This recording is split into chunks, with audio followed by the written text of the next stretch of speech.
Just waiting for it to turn from not live to live. And it is live.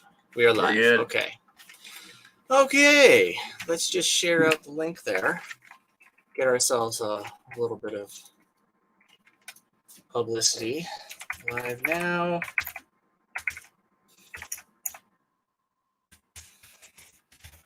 Go over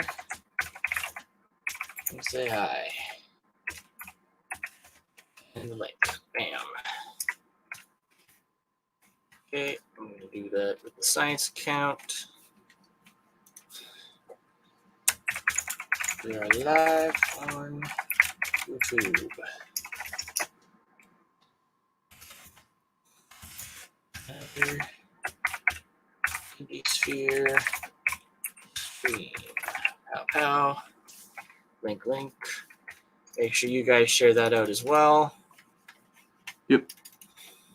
We really do need a pre-roll so that we can kind of like, you know, put the links out and let people kind of trickle in for like 10 to 15 minutes before we actually like start up proper. And yeah, that way it's we can also not something like the bigger ones where it's just loud, annoying music.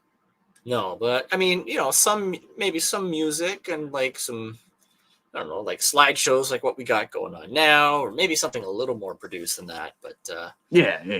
Eventually, once I start doing some of the rigging and stuff for like the Teen Vanguardians, which we will be talking about at some point soon, we can start doing like little overlays of them like dancing, kind of like what Larry has for his Niobe comic streams. That's Niobe Comics right there.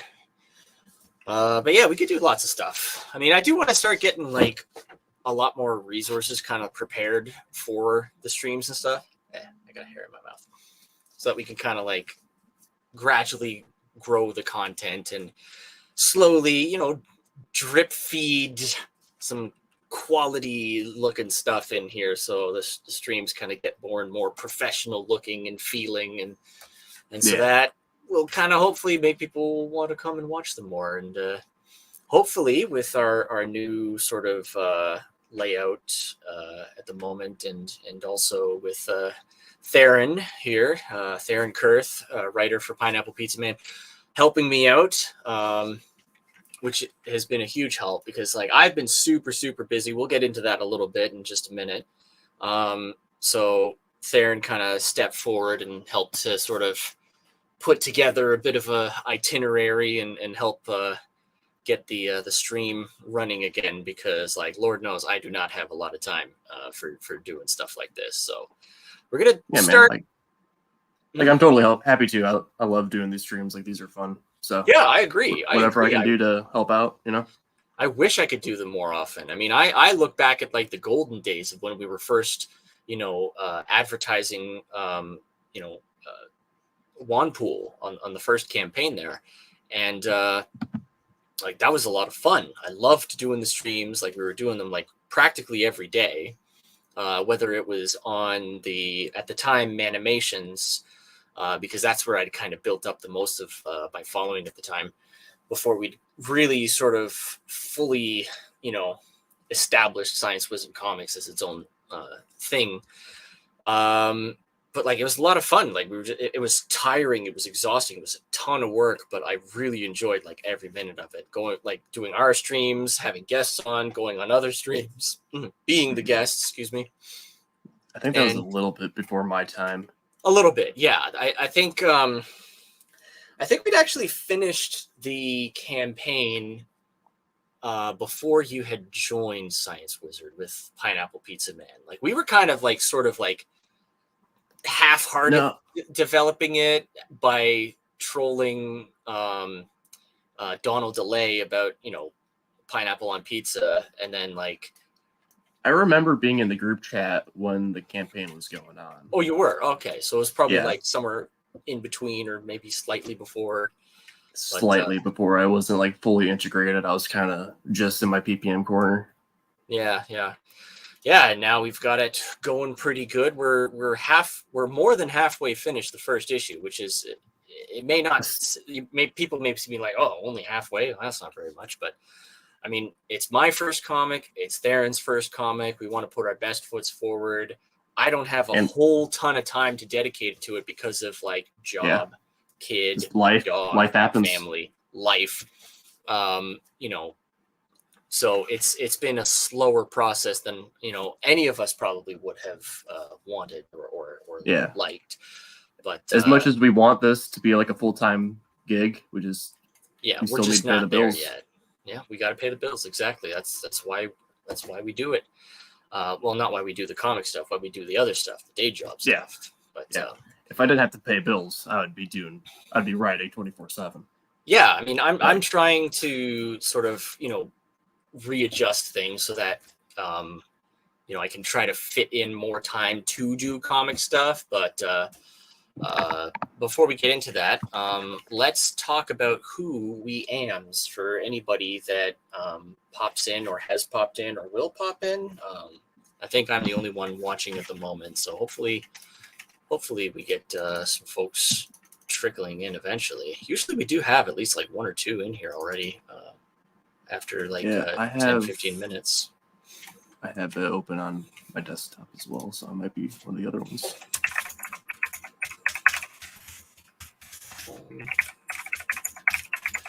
I think one of the problems is that we do a lot of our advertising on Twitter, or X as it's called now, and they've started to derank anything that has a link to an outside site, like any tweets that have a link. So they've made it harder for people to see your tweets when you have a link. So getting the word out that you have a live stream going that's become a much more difficult thing to do. So I guess we really just got to kind of spam the shares on there. But we got a lot of stuff to go over. Hopefully we get a few people in soon. So I guess this is kind of our pre-roll. This is kind of our pre-roll at the moment. It's just like waiting for some people light to banter. come in. Yeah, a little light banter.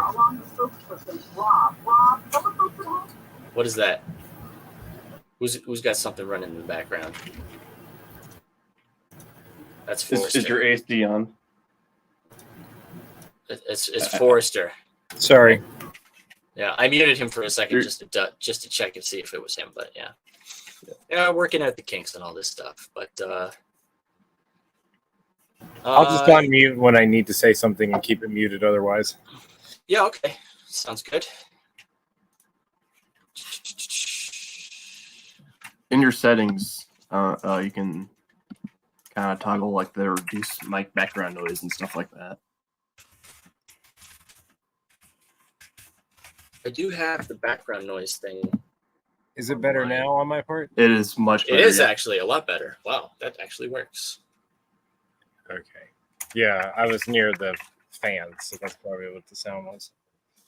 Yep. So I'm trying some stuff out. One thing I'm thinking is doing like multi tweet threads. So like keep the first thread of like devoid of any links, and then the second tweet have the links on there. Maybe that'll work a little better. I heard from someone that would help with images also boost, I think. So if the first tweet had the thumbnail, and then the second link or the second post had the link to it. That's right. I didn't even think of using the thumbnail. I got that right here too. I'm just gonna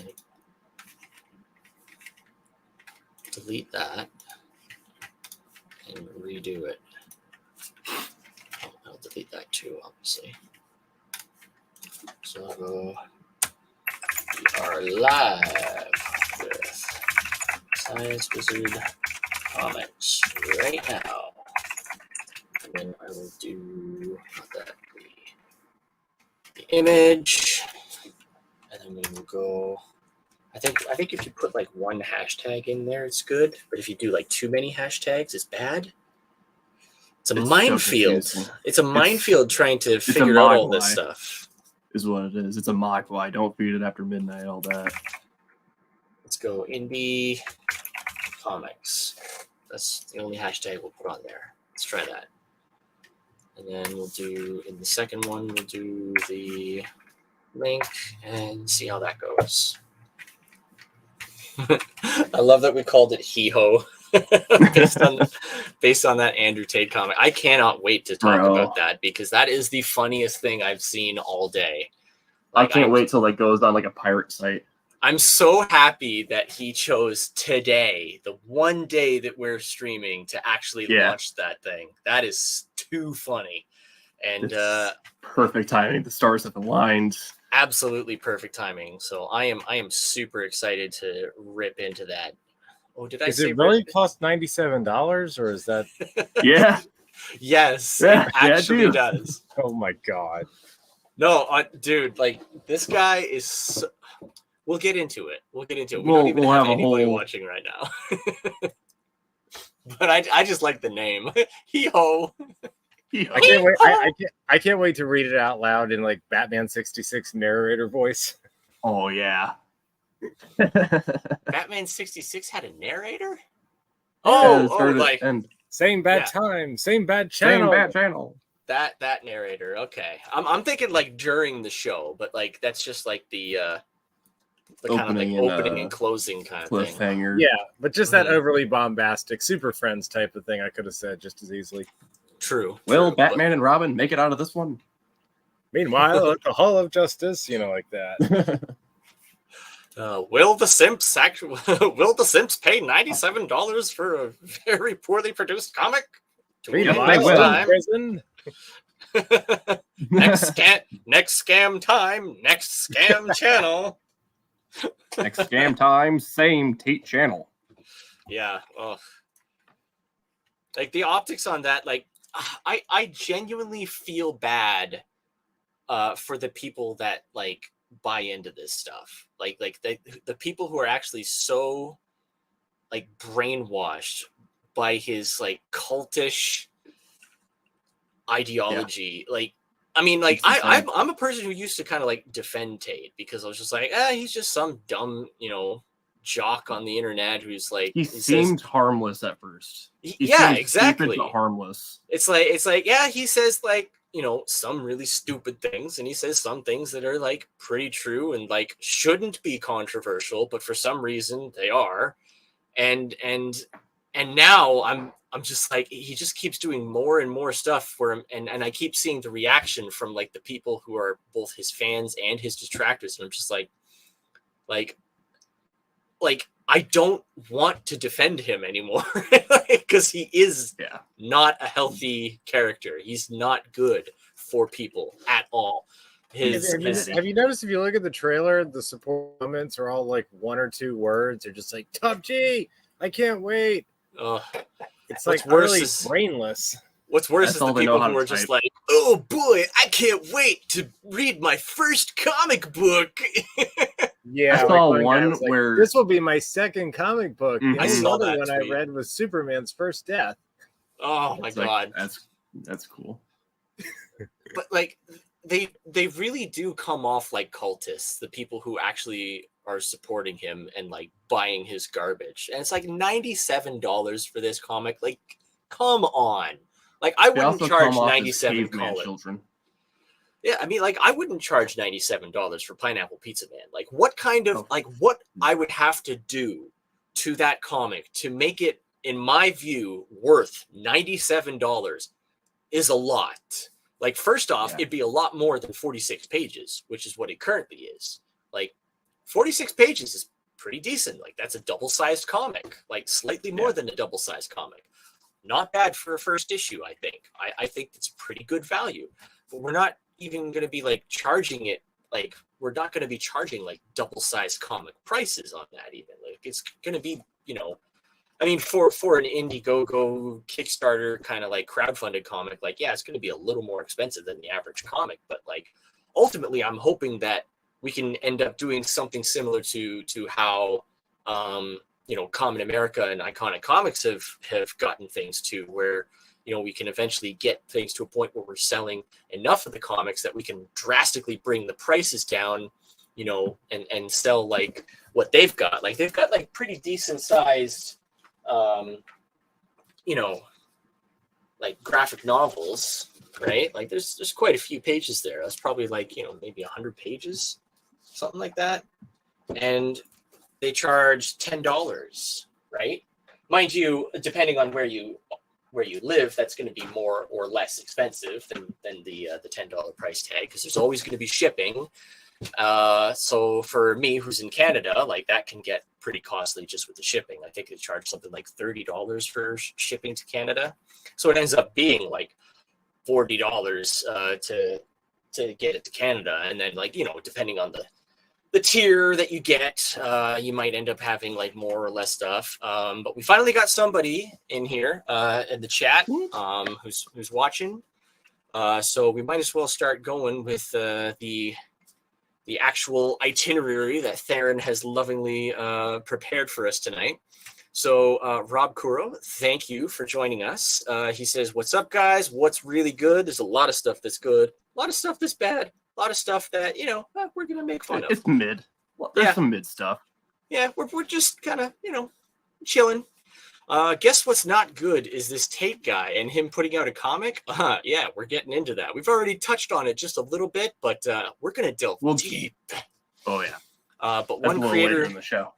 One creator charged $100 for a variant cover. I ain't about that. I'm not okay with that. All of our comics, regardless of what cover you get, and some covers were more expensive than others, I want to charge the same price for all the covers. I don't like the idea of charging more for the same comic just because it has a different cover. It's like, okay. It's like eBay, like secondhand kind of pricing.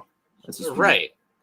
But I feel like it also kind of like discourages people from buying that particular variant cover, because they're just going to look at it and be like, oh, I love this cover, but it's too expensive. So I'll get my next favorite cover, or not the one that I want. I want people to get the cover that they want, regardless. I want it to be like, oh, here's a list of the artists that have done covers for Pineapple Pizza Man, because Pineapple Pizza Man is the first one where we are going to do variant covers. We're gonna try that out, and we've got myself doing a cover. We've got hopefully if we can figure out what's going on with Troy, we can get a Chicken Warrior team cover with like Kraken, Troy, and myself. Kraken on pencils, Troy on inks, me on colors. We got a semicolon cover which looks dope. We got an unvarnished cover, which is the spicy variant, and we got a Genzo Man cover coming. Hopefully, I paid him, so hopefully that's coming. It's been almost a year now since I commissioned him for it, and probably about 6 months since I got the initial sketch. So hopefully it comes soon. I'll poke him again after the stream, just to see where that's at. And we, of course, we have a Donald DeLay variant, because Pineapple Pizza Man was kind of born from Theron and I teaming up to harass Donald DeLay on Twitter about Pineapple Pizza. It's how we met. It's how there's the first image that I drew of Pineapple Pizza Man beating up Donald's character. Like it was basically pure shit posting, and then Theron and I were just like, let's just make this a real comic. Like, let's do this. Like, I don't even think the inks were done when I contacted you. I don't think so. I think I basically did the rough sketch, and you were just like, "Oh, I love this. I'm gonna see if this guy wants to do the comic with me." And I was just like, "Yeah, this is hilarious." And that was before you even had like a treatment for like the story, even. Yeah, it was just an image and like some like background, like secondary character sketches. Right, that's all I had. And I love what you came up with. I think it's a lot of fun. I love how we take this ridiculous concept, and a lot of the ridiculous concepts in the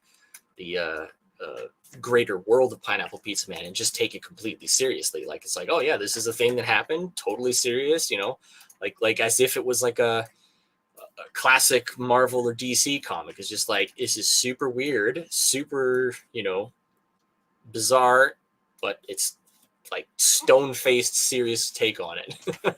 Well, there's only two ways you can take a concept like this: is stone-faced serious or over-the-top parody. And I am not the funniest person in the world, so I can't write comedies. Yeah.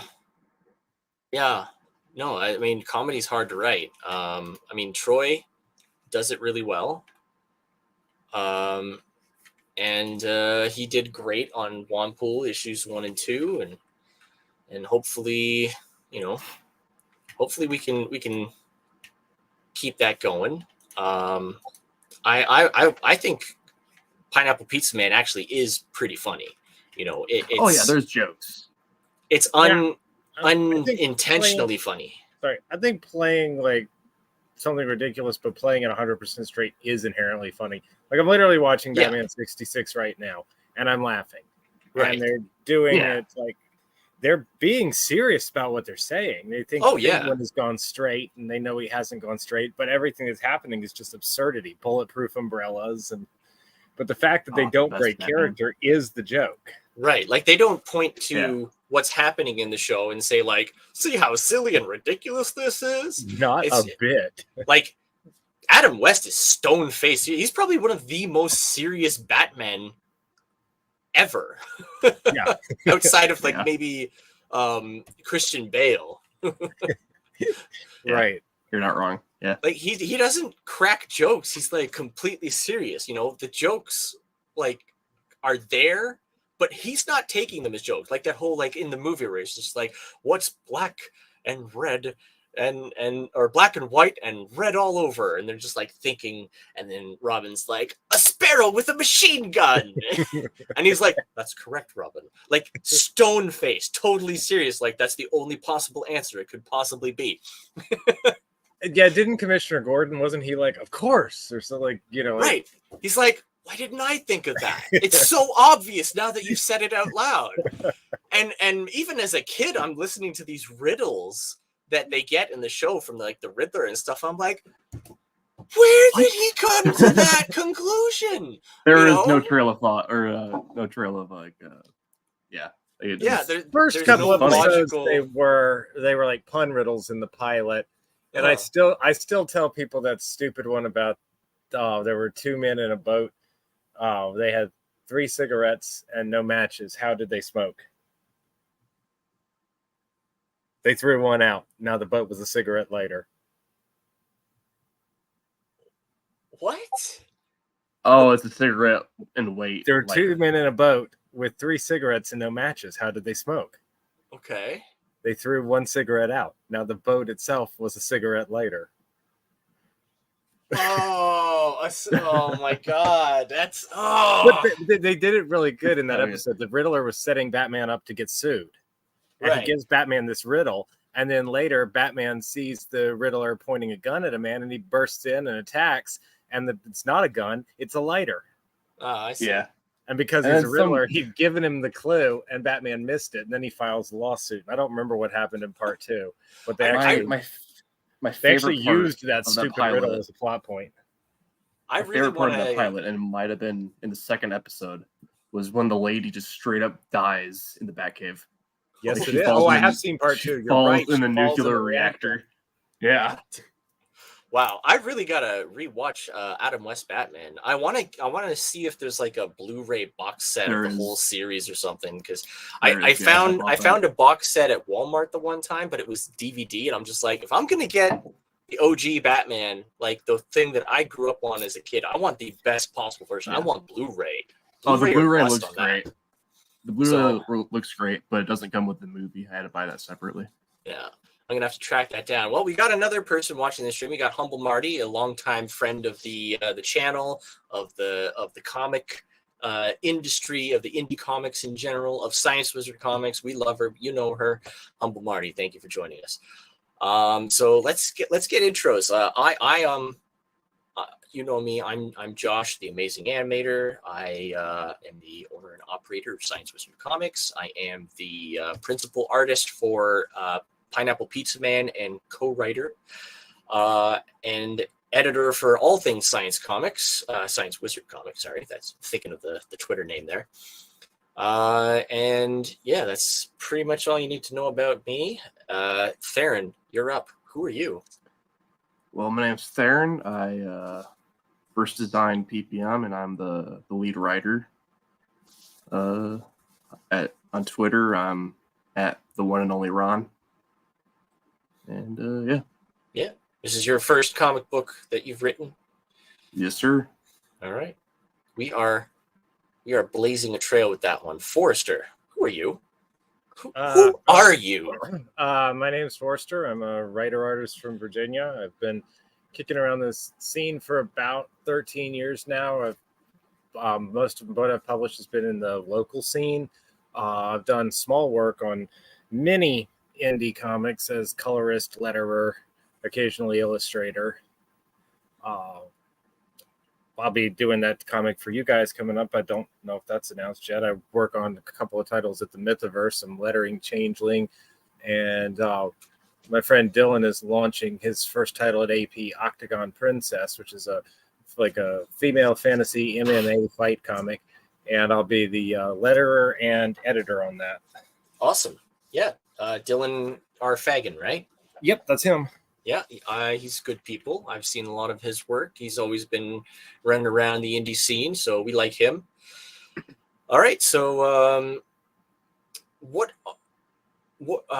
yeah, we haven't, I don't know if we have announced what you're going to be doing with us, but I guess we could probably say it's no secret. Well, what he's going to be working on with us is a little in-universe comic from the Pineapple Pizza Man universe called Hero Man. And you kind of get a glimpse of, Hero Man and whatnot in the pages of the first issue of Pineapple Pizza Man, as one of the characters is, and I got that right here. That in a new tab. One of the characters is playing with some like Mego style dolls. I guess they're called dolls. They're not really action figures. And that's in the first issue. Here's the page, and there's the Mego dolls of Hero Man. So that is basically what that is an in-universe comic book that the characters read, grow up with, and so we thought it'd be fun to do like a 21-page, old-fashioned vintage style, like golden age comic book of the Hero Man characters, or rather of Hero Man. So it's sort of like an in-universe version of, like, I guess, like their sort of Justice League is the, or their sort of a Superman kind of archetype, I suppose you could say. Like the level that Superman is in our world is sort of like the level of what Hero Man is in their world. So that's going to be either its own thing that we're going to launch directly to like the website and the Indie Planet and for drop shipping and digitals and stuff like that. Or if Pineapple Pizza Man does really well in its first campaign, we'll probably include that either as an ash can or as just like as an extra, like full-size comic to include with all backers. I mean, that's going to be dependent upon like how well, the campaign does, because I think it's going to have to do pretty well, like for an additional 21 pages. Yeah, it's going to have to. Yeah, definitely. But I hope so, because I love the script. I think it turned out really well. It's so fun. You wrote the treatment for that, and then I think I wrote the full script, and then we did a little bit of back and forth with editing. Not a ton, but like, yes, enough. It was pretty spot on your first draft. Is a couple things, but all I did was a couple a bullet point kind of. I was really channeling like my childhood growing up with the Adam West Batman on that, because I'm thinking like that's sort of like the era where of like what would be like the inspiration for this, you know, like Yeah, that it's very Silver Age. Just that goofy, old timey, fun. like the way they talk, even, you know, like that Archie It's comics Golly kind of G. like, yeah, like Age of Talking, like in the 50s or something like that, you know. It's from a different era, and it's just completely different from PPM, and it's just so much fun. Like that And you know script what, is. like I feel like those styles, that style of comic can really still hold up to today as well, like as long as the Those one and dones, content, yeah. as long as the content is there. Like sure, it's a little more silly, and the way that they talk is, you know, definitely very different from how we talk today, but like the content is still there. There's still like action and adventure and like interesting characters. An engaging story. Yeah, it's all It you is need. engaging. I genuinely like reading the script, which is like very weird for me because like I don't usually Yeah. like reading my own stuff all that much. Like I get bored Yeah, of it very fast. I've gone back. So that's how I am. Like right now, that's how I am with PPM. But I've gone back and read your Hero Man script. Like I've read PPM like countless times. So like I'm the same. I've read Pineapple Pizza Man, the first issue, like 300 times probably by now. Like I keep like every time I start working on it, I pretty much just read the whole thing, you know, all the way through again.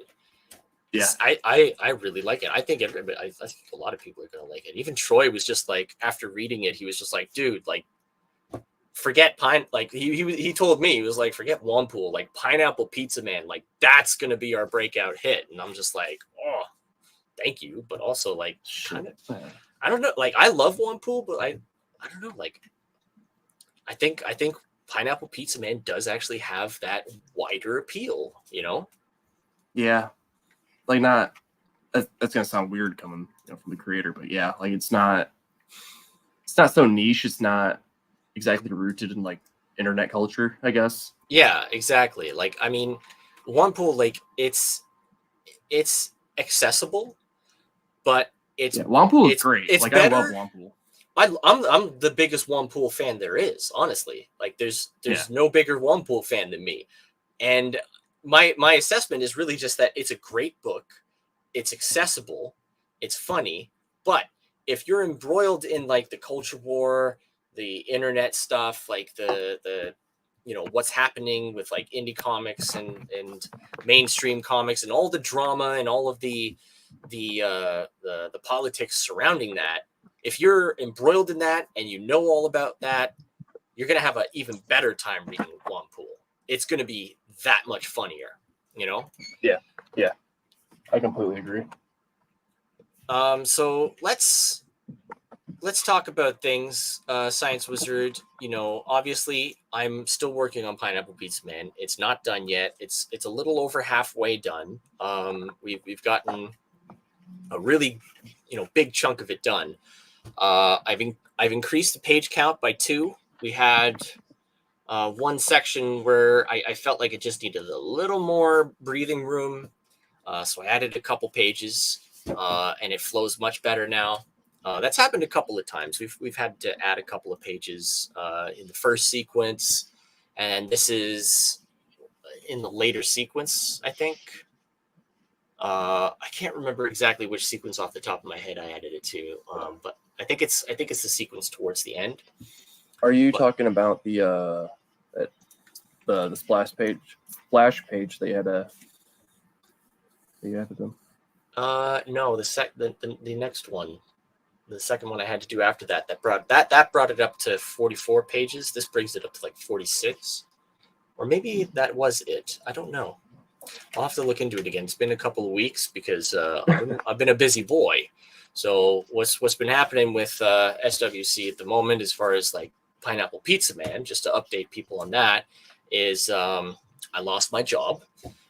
That sucked. Looking for work was a much slower process than I would have liked, because I had to sort through and organize and, you know, save and, you know, edit through 8 years of animated content that I've done to put together a demo reel. So that took a lot longer and was a lot more difficult than I thought it would be. And so that really slowed down like the job searching process. And at some point I kind of like started, getting a little too close to running out of money. So I had to open up commissions, like emergency commissions. And I got enough to get me by until I found a job. But like, because, I've got all these commissions to do, like those take priority at the moment because like these are, paid customers. I don't want to keep them waiting too terribly long. So that's the priority art wise. And unfortunately, since getting the job, I've been a heck of a lot slower with doing any kind of art, because I'm also a dad. I had a daughter last year. She's 1 year and 1 month old. And I look after her full time during the day while my wife is at work, because I do work from home. So I can do that. And a lot of the times I have to make up. I work during the day as much as I can while looking after her. And in the evenings, that's when I have to make up whatever hours that I missed during the day and on the weekends as well. So usually I end up working through most of the weekend, if not all of the weekend, and most, if not all of the evenings as well. So that has been what's been holding me up on that. I'm still trying to figure out what and how I can kind of reorganize things so that I can get back to doing more of the art, so I can get through these commissions and get back to, my comic work. And I am still, trying to do, little things here and there. Like, I did do a couple of like designs, like comic designs. And this is just stuff that I was doing like while watching TV, while watching my daughter, simple stuff, right? Yeah, can't go too crazy. So that's where I'm at with that. Now with Chicken Warrior, that has kind of stalled.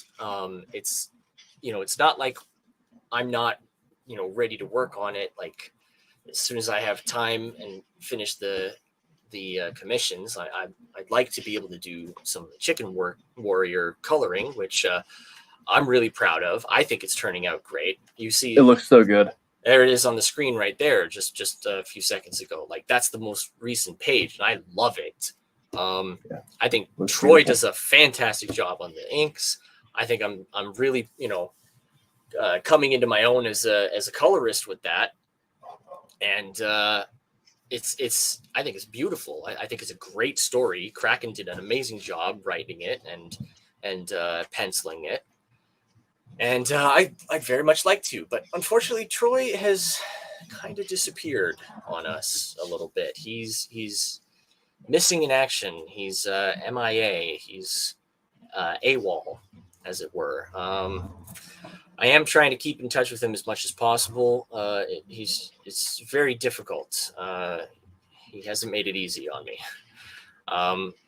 We still love Troy. This is not a slight on him. I know he's got his own, real life issues to deal with, just like we all do, And it's not like he's always had like an easy go of things. So I like to try and think that I'm sympathetic to his situation as much as possible. Hopefully we can hear back somewhat soon. Maybe by the time I finish all my commissions, he'll be back and raring to go. Humble Marty says she hopes Troy's okay. I hope Troy's okay. I'm pretty sure he is. Last I talked to him, he was moving into a new place and getting settled. He had to, so sounded like he was doing all right for the most part. But yeah, I mean, you never know. Things can change super, super fast. I mean, just look at me. Just all of a sudden lost my job, and it's just like huge wrench into the mix. It's been challenging. I mean, not hard, or it's not like devastating or anything. Like I'm not like bothered by it. It's just it's unfortunate. It's difficult. It's challenging. And just trying to figure it out. That's life. And I'm okay with that. Now, what else? We've also got Vessel in the works from Strawberry Narwhal, Unvarnished Void on Twitter. You all know her, you all love her or hate her. You know, she's a bit of a polarizing figure sometimes. She certainly likes to get into internet debates. No question about that. Oh, but at least 3 times a day. Yeah, only 3 or 4 times a day. But she's working on her second draft of the script for that. What else do we got? We got Pineapple Pizza Man, Chicken Warrior. That we got Cross from I have semicolon on Twitter. If you're not following him, make sure you are. He's a fantastic artist. He's done a lot of the. He's done a few of the pieces on this slideshow that we got going on here, and he's working on the secret comic for Science Wizard Comics. So that's in active development. I think we've got about 10 pages of 23 for the first issue. That sounds right. Yeah, I think we got about 10 pages at this point. So we're just about a third of the way to completion on that one. I'm hoping that he doesn't finish before I can finish Pineapple Pizza Man. So I'm kind of. It'd be a bit awkward. It would be a bit awkward. I'm trying to like race him to the finish line on that one a little bit. Yeah. I really want to. So like that's another reason why I'm kind of like itching to get back to drawing the comics so that I can kind of pull ahead of him a little bit more. Like I mean, sure, I've got a hell of a lot more pages than he has to do, but at the same time, it's also like I've also got like a lot more of that, you know, finished at this point. Like I'm further on each of my pages than he is on what he has left. So it's just like, I should be able to finish first. And he's a busy guy too. Like he's got full-time work and, you know, he's got crazy schedules and so, you know, he's kind of got a similar amount of time to me as far as the ability to dedicate to the comic side of stuff. And I think that's pretty much it as far as active stuff that we're working on Science Wizard. Yeah. But there is one other thing, and that is, let me pull that up here for a second. I am not sure where I saved that to. I might have saved it to the desktop, actually. Let's see. Yeah, okay. So we've got this is a little thing that I've been working on while like watching TV and my daughter at the same time. This is the this is like our Teen Titans Go kind of version of the Science Wizard, you know, characters. Like all the main characters for all the main books that we're working on. You know, I kind of Teen Titan Go-fied them, turned them into a team. So this is kind of like a cartoon that we want to eventually work on, you know, where we do like silly, you know, cartoon shorts of these characters and you know, it'll be like a Teen Titans Go kind of thing, but we don't take things too seriously. It's not like totally canonical. It's sort of like its own universe where they all exist in the same world, because each of these each of our properties are all in separate universes. Like they are not directly connected. Yep. There are some Wanpool references in PPM, but they exist in the same like multiverse in that sense, and we have like little Easter eggs and stuff of like what amounts to like the Pineapple Pizza Man that exists in Wanpool's universe, for instance, is, you know, a pizza mascot, like what do you call that thing? A mascot? No. The Chuck E. Cheese, like Chuck E. Cheese sort of thing. Like he's like a pizza mascot for that, you know. And in Pineapple Pizza Man, Wanpool is like a children's educational TV show from Mexico. And it's very popular with kids. So yeah, we got here. This is Astra and Vega from Unvarnished's comic. It's called Vessel, and Vega's the cute little one who's angry, and Astra is Super the grumpy. Adorable alien chick. And then of course we got Jason Cross here from I have semicolon's comic. Cross, sort of like a chill surfer dude, sort of vibe in the Teen Vanguardians. Oh yeah, and that's what we're calling it, the Teen Vanguardians. So I've been meaning to ask with the name. Did you get the Van from your last name, or is that just a coincidence? No. Well, I was thinking like Guardians of the Galaxy, and you know, I'm like there's like thinking of like names for, you know, like protectors and stuff, like Vanguard. It kind of seems like, but I didn't want to just like, oh, the Teen Vanguard. I'm just like, it needs something. And I was just like, okay, what if I do like a portmanteau of Vanguard and Guardians and just kind of like smash them together as Vanguardians, you know? Okay. I knew about like the Vanguard, but I was just curious if that was kind of like a little reference to like your name. Yeah. And then there's Pineapple Pizza Man, of course. He's the leader. We've got the Man Out of Time, which is the Chicken Warrior. So I mean, I'm guessing in this universe, the Chicken Warrior is actually from like the far distant past, you know, and then maybe Jason. It could Cross... be like a He-Man scenario where it's from like a distant planet that has more of like a medieval type of vibe to it. Well, what I was thinking is like, because we got Jason Cross there too, and he kind of is from like a super post-apocalyptic sort of futuristic space sort of area. So what if we just have it as like Jason in this universe, like Jason Cross is from like a post-apocalyptic future of Earth, right? It's not specifically from another planet or anything, but like actually like in this Earth in the future, and it's like this post-apocalyptic world that matches kind of his sort of alien world in his comic. And then the same thing is true for the Chicken Warrior, but in the past. So I thought that would be pretty fun to have like one person from the future, one person from the past in the team. And then like, so you've got that time travel in both directions to work with. And then of course there's Wampu and you know, he's Wampu. At one point he's the hero watcher. He's the guy who knows everything about every hero, you know. He's like an encyclopedia for the group. And he like summons things. Super fun. I think it's cute. I think it's adorable.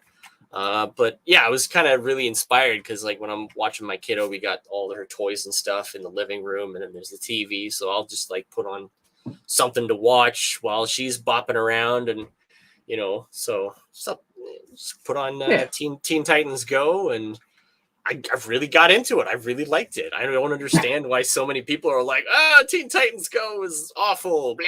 I'm just like, dude, this is fun. Like, they're not taking themselves so seriously. Like, why are you taking it so seriously? It's just like a silly alternate, you know, version of the DC universe where everything's kind of silly.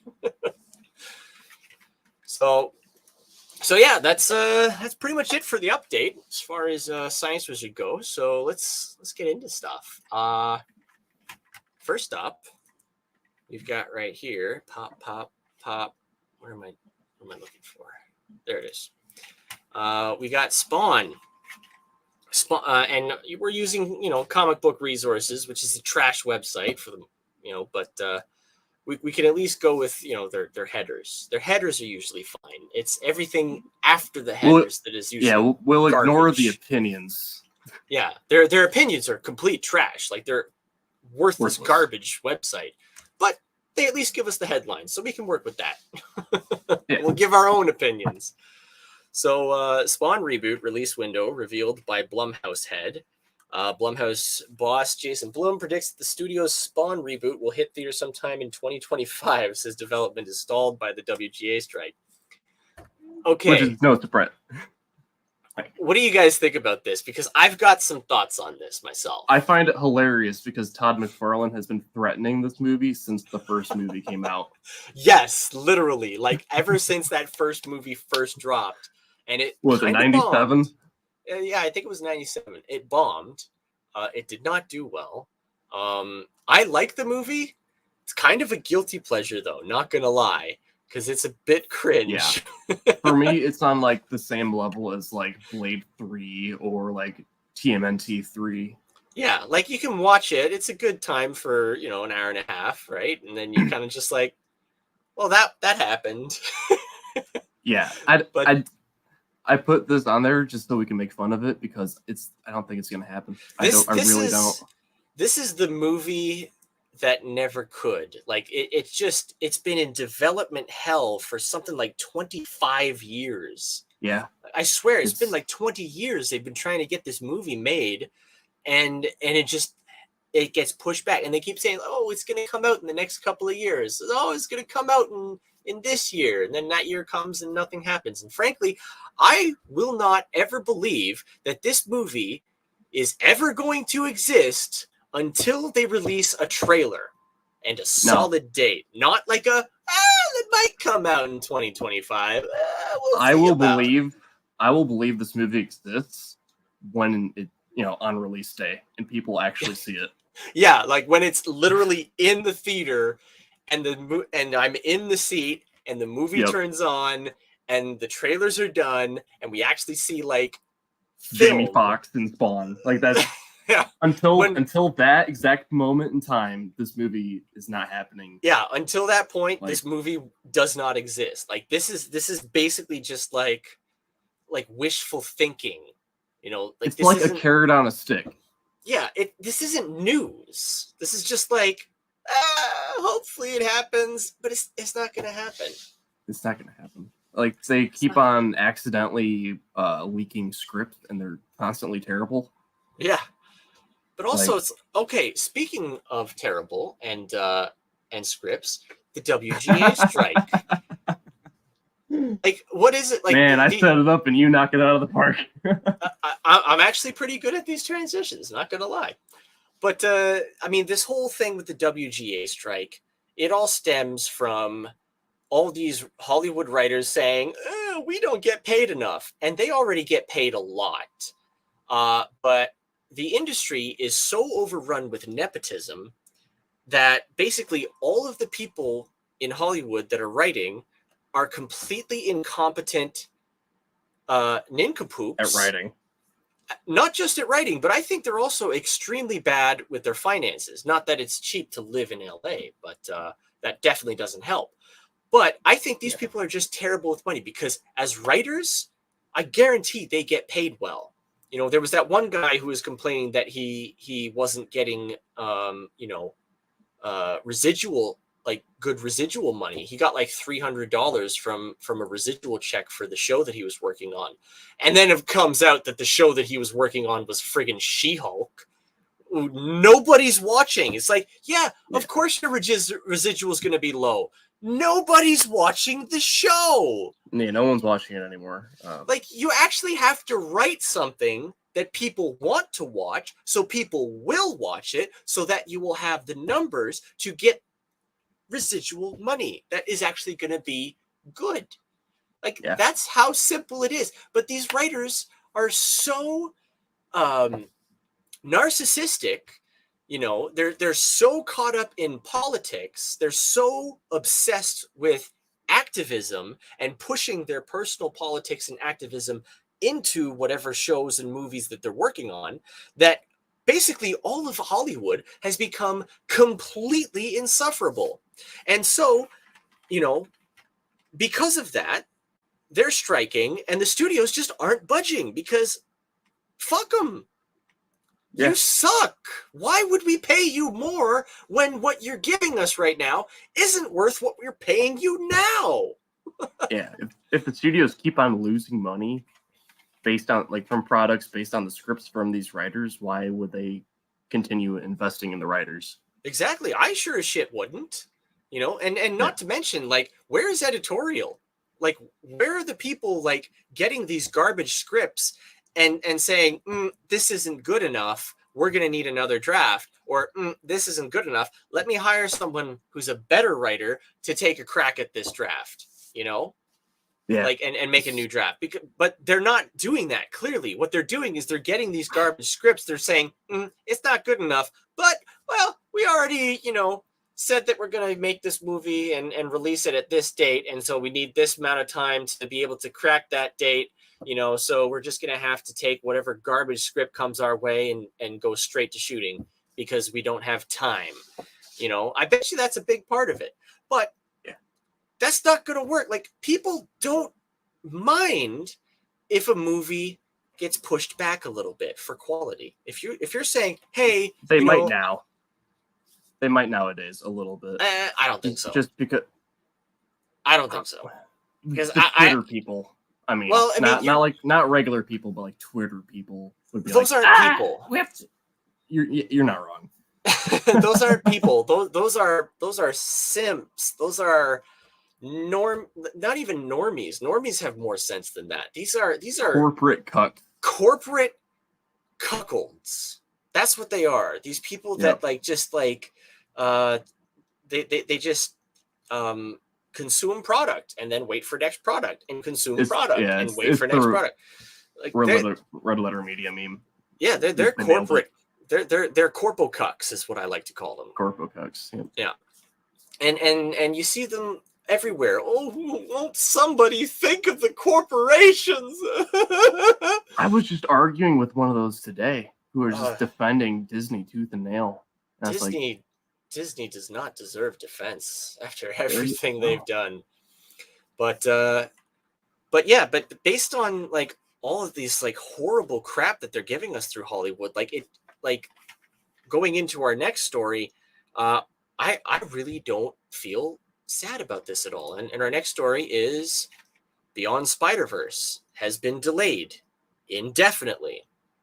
Because I'm okay with that. I don't care. Like, I saw the new Spider-Verse. I liked it. It was all right. Yeah, same. You know, I'm like, oh, great. That was a good first half of the movie. I'd love to see the second half. It didn't blow me away like the first one did. It did not blow me away like the first one did. No, definitely. And, you know, I think a lot of that has to do with the fact that the first one had a crew of characters who were vastly different from one another, both in tone, in their shape, in their design, their style.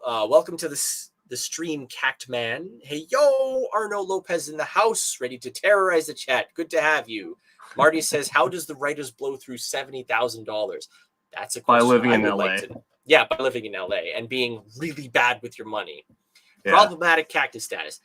But so getting back to the Spider-Verse stuff, what I was saying, like that original crew, you had a giant robot piloted by a teenage girl from Japan.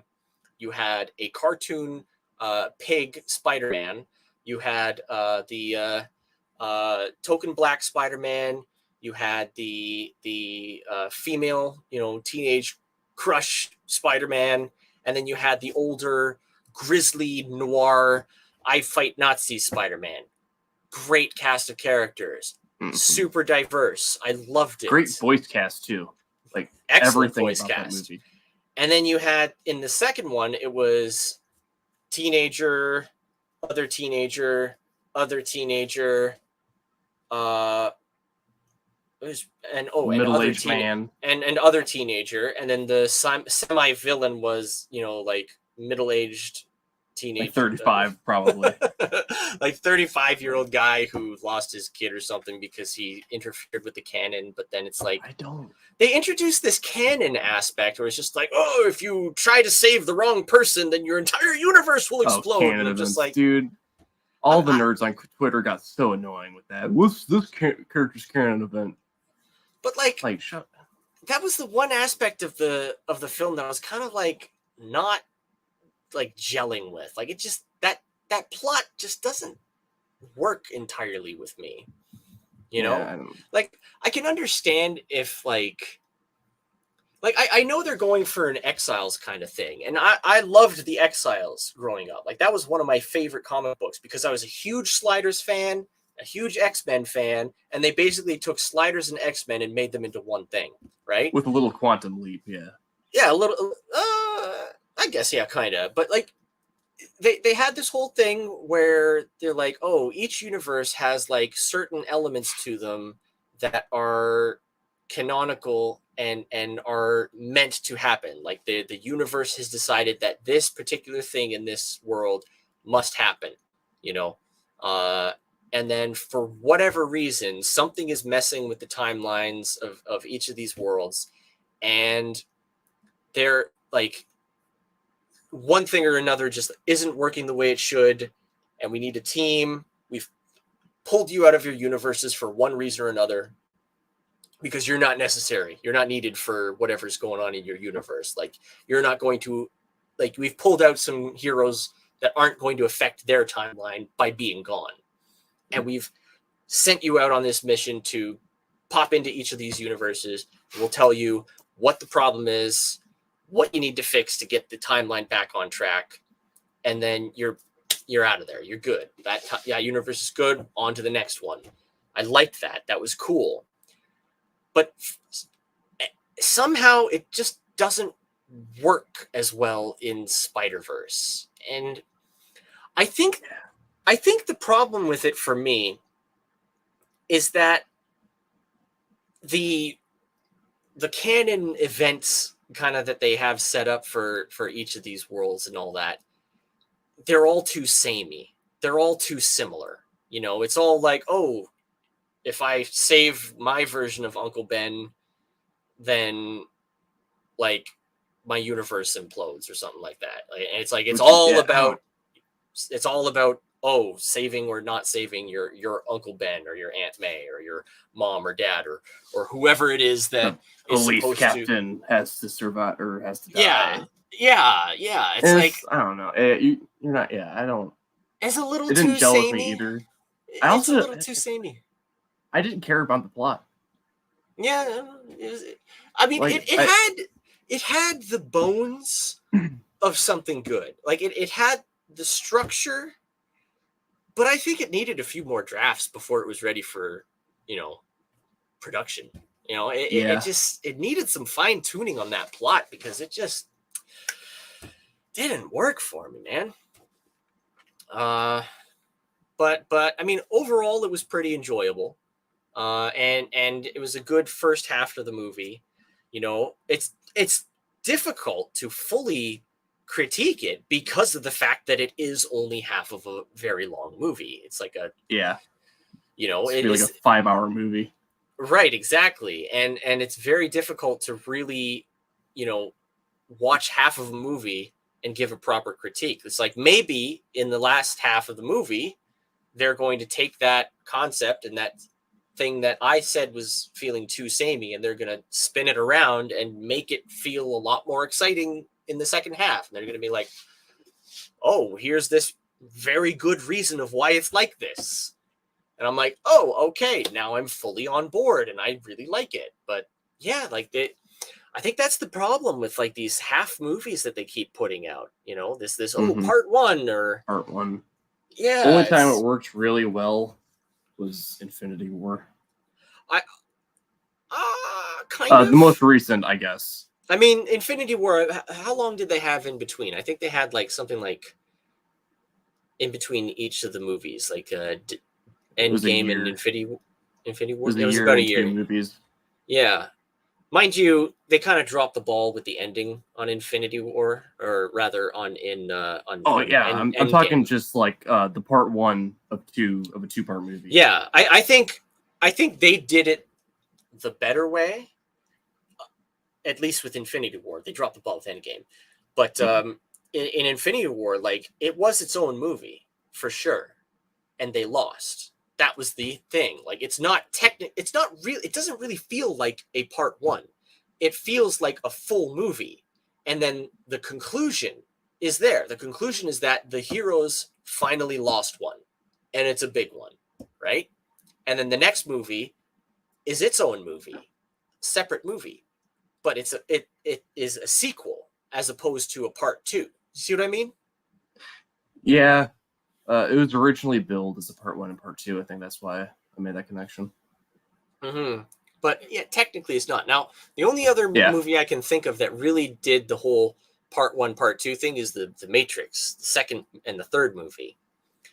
Mind you, that third movie the third movie was awful, dude. It had some really cool ideas and moments, but it was so long and boring. They had so much boring stuff that you were waiting for such long, extremely extended periods of time between the cool stuff that it just wasn't really worth it, you know? Yeah, I watched the first Matrix for the first time like a couple years ago, and then I've obviously heard bad things about the other two, so I was like, okay, I don't need to watch those. Yeah, I'll just skip those. The second one's all right, but then like the third one just drops the ball so completely that it's just actually kind of ruins it. And I don't even acknowledge the existence of the quote unquote fourth one that I mean, really, that fourth one was just like their attempt to reboot it. It was basically in the weirdest first way. It was the first movie again, but worse.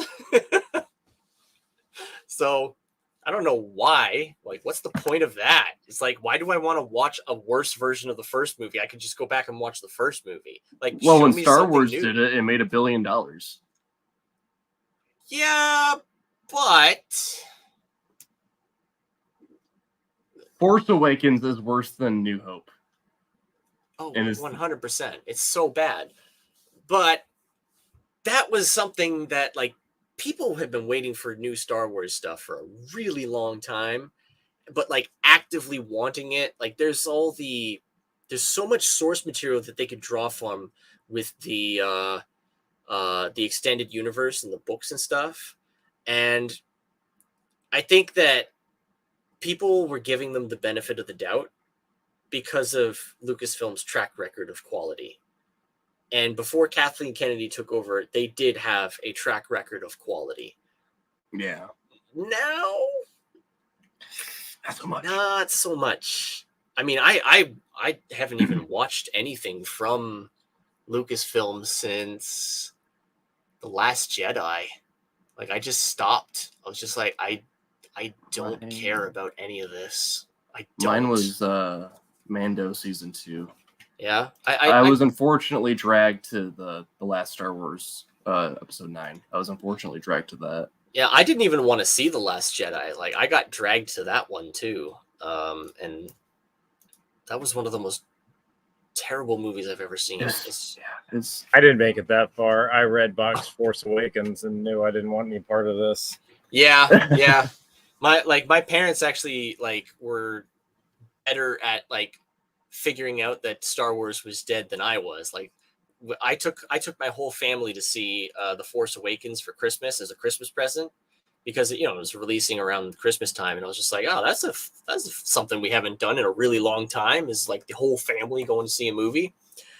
But yeah, we all watched it, and we all kind of came out of it, and I'm just like, that was good. It's like I think like you're trying to convince yourself that it's good because you care about this property. You've been invested in it for a long stretch of your life. Like, I grew up with Star Wars. Like, I was a big fan, and you want to like it. You really, really want to like it. So I was 15 when that came out, so I loved it. Yeah. Like, I mean, you're a lot younger than us. I get that. But like, for me, it was like, it's like, I really wanted to like it, but like, the more you thought about it, the more it just is bad. Just straight bad. Let me see what's in the chat before we move on to the next topic. Cactman's been verbose. And he says, born from the pits of planet Venus, a man completely opposite of the word zealous. A shame that the homie Marvel couldn't join us. Yes, it is. We miss him dearly. Pray the man's doing good. Likewise, if Gwen is trans because of her colors, stupid theory. Does that mean Miles is a Nazi? Yes. Do we all agree that the Spider-Verse fandom is catastrophe incarnate? 100%. You'll get no disagreement from me on that one. But you know what? Every fandom on Twitter is catastrophe incarnate. So it's not surprising. Like mainstream pop culture fandoms.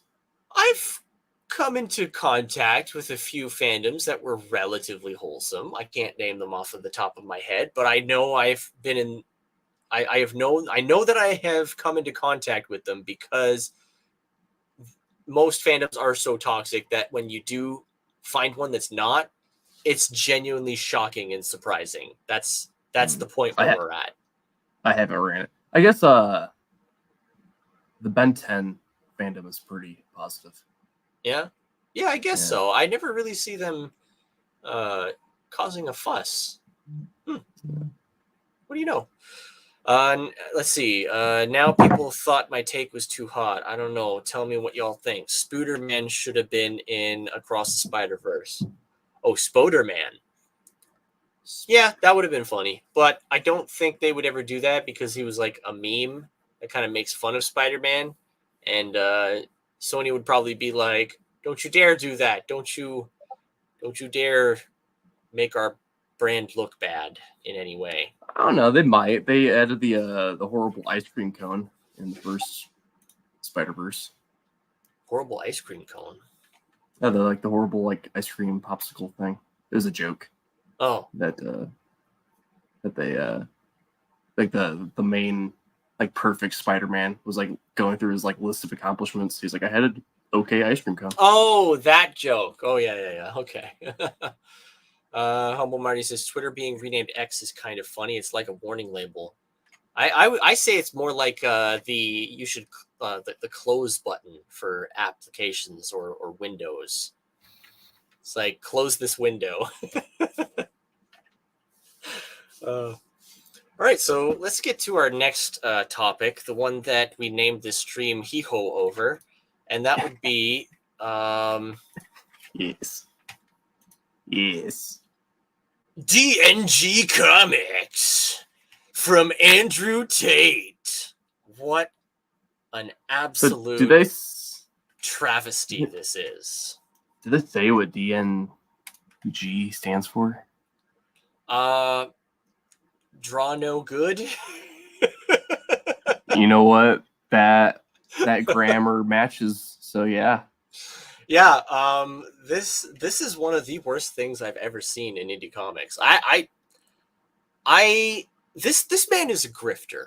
This is the thing that people need to understand, that Andrew Tate, he previously, not that long ago, said that people that read are idiots. And then he goes and makes a comic book. Mm-hmm. He doesn't have like any consistent value. Because you see, comic books have pictures. He's just a grifter. I guarantee you what he did is he saw that Eric D. July made $3 million with his Isom comic. Whether you like Isom or not, whether you think it's good or not, that's your own opinion. I haven't read it. I can't really say one way or the other whether the writing or the art is very good. I've seen a few images here and there, but like nothing that I can really make a strong foundation for an opinion. This, on the other hand, this is cringe. This is cringe incarnate. This is one of the gayest things I've ever seen in my entire life. Like, this is pure self-insert, like power fantasy garbage. Like, this is the kind of thing that a 15-year-old girl writes. Like, this is Mary Sue taken to the umpteenth degree. Okay, yeah. This is 100% a Gary Stu book, and it's basically just this Andrew Tate guy basically fluffing up his ego by making himself all the different movie heroes that he watched growing up that helped him fashion his I'm the masculinist, manliest man on the planet shtick that he gets pathetic incel simps to pay for. It's insane. But like, it's insane. It's madness. It's madness. And you've been blocked by D&G Comics for your comment. So I don't know if you want to show that screenshot. I thought it was pretty funny. Yeah, I thought it was pretty funny too. I don't have the screenshot with me. But like, yeah, Mr. Tate, that's not very manly. It's very not manly. Very. So let's take a look at this trailer for his comic book. I don't know if we get audio, but this art. It's some of the worst published art ever, probably. But even the name is just the most Top G. The name alone is just the most self-flating thing I've ever seen. Like, I am the top guy. I am the top gangster. I got money and muscles, so I'm the best person ever. I'm so cool. Look at how cool I am. Got so much money I comic can't book. pay for a decent artist. Yeah, I've got billions of dollars, but I get like the lowest tier artist I possibly can. You know what? Maybe his brother drew it for him. It's like he's so embarrassed of this of the art for this comic that he ends up like filling the trailer with just like clips of him, you know, And and his cosplay, like cars. Neo cosplay. Like wasn't one of the clips was Like- just him in like a trench coat? Look at this art. Look at this. What is this? This is very amateurish. Look at the shadows under his neck. Like it's sketchy, it's scratchy, it's not these lines are not clean. The shadows don't even work. Like he just like scribbled the shadows in there. You know, like this is cheap stuff. Is that shadow or is that like his beard area? No, it's a shadow. Well, there's the beard, and then I'm talking the shadow on his neck under his chin. Oh, it's really small for me. It's really bad. Yeah, but like it's not good. In all of his like advertisements, his tweets, and all that, he's just like unmatched quality of art, and I'm just like, no, dude, no. There are first-time indie artists that Does he say that? Yeah, he does. He says it's unmatched. He literally said this tribe Bro, is unmatched. Me, I'm not an artist. I can draw better than that. Yeah, probably. Pain is inevitable. Suffering is optional. I guarantee that's going to be like 90% of the exposition balloons is him just like putting like quotes of things that he thinks sounds inspirational. He's like, this is my self-help book. It's like he read an Ayn Rand book once in middle school and it's really stuck with him. No, it's like he read about Ayn Rand on Wikipedia once. Yeah, He exactly. didn't read anything. He didn't read anything. He didn't read anything. He watched a YouTube video talking about Ayn Rand. Yeah. Talking about the Wikipedia entry for Ayn Rand. Yeah. Oh my God! Like, he played BioShock. I can't believe this exists. I can't believe this exists. But you know what the worst thing about this is that he's charging 97 American dollars for this crap. 97 USD. $97. Come on. Is there a page count? I can't see it being over 22 pages. I can't see it being over that either. Humble Marty says, did the dude in the picture stuff his head between his trapezius muscles?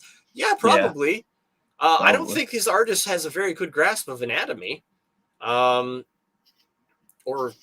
shadows, or anything really. Line work. The human body shapes. He says, Josh, what can we expect? This bitch worships and praises Steven Seagal. Does he? Does he really? Me very much. That's weird, man. Oh yeah, there he is in Neo cosplay. See what I mean? He's just putting himself in the shoes of the heroes that he's seen movies of, and he's just like, now I'm the Neo. I am this person.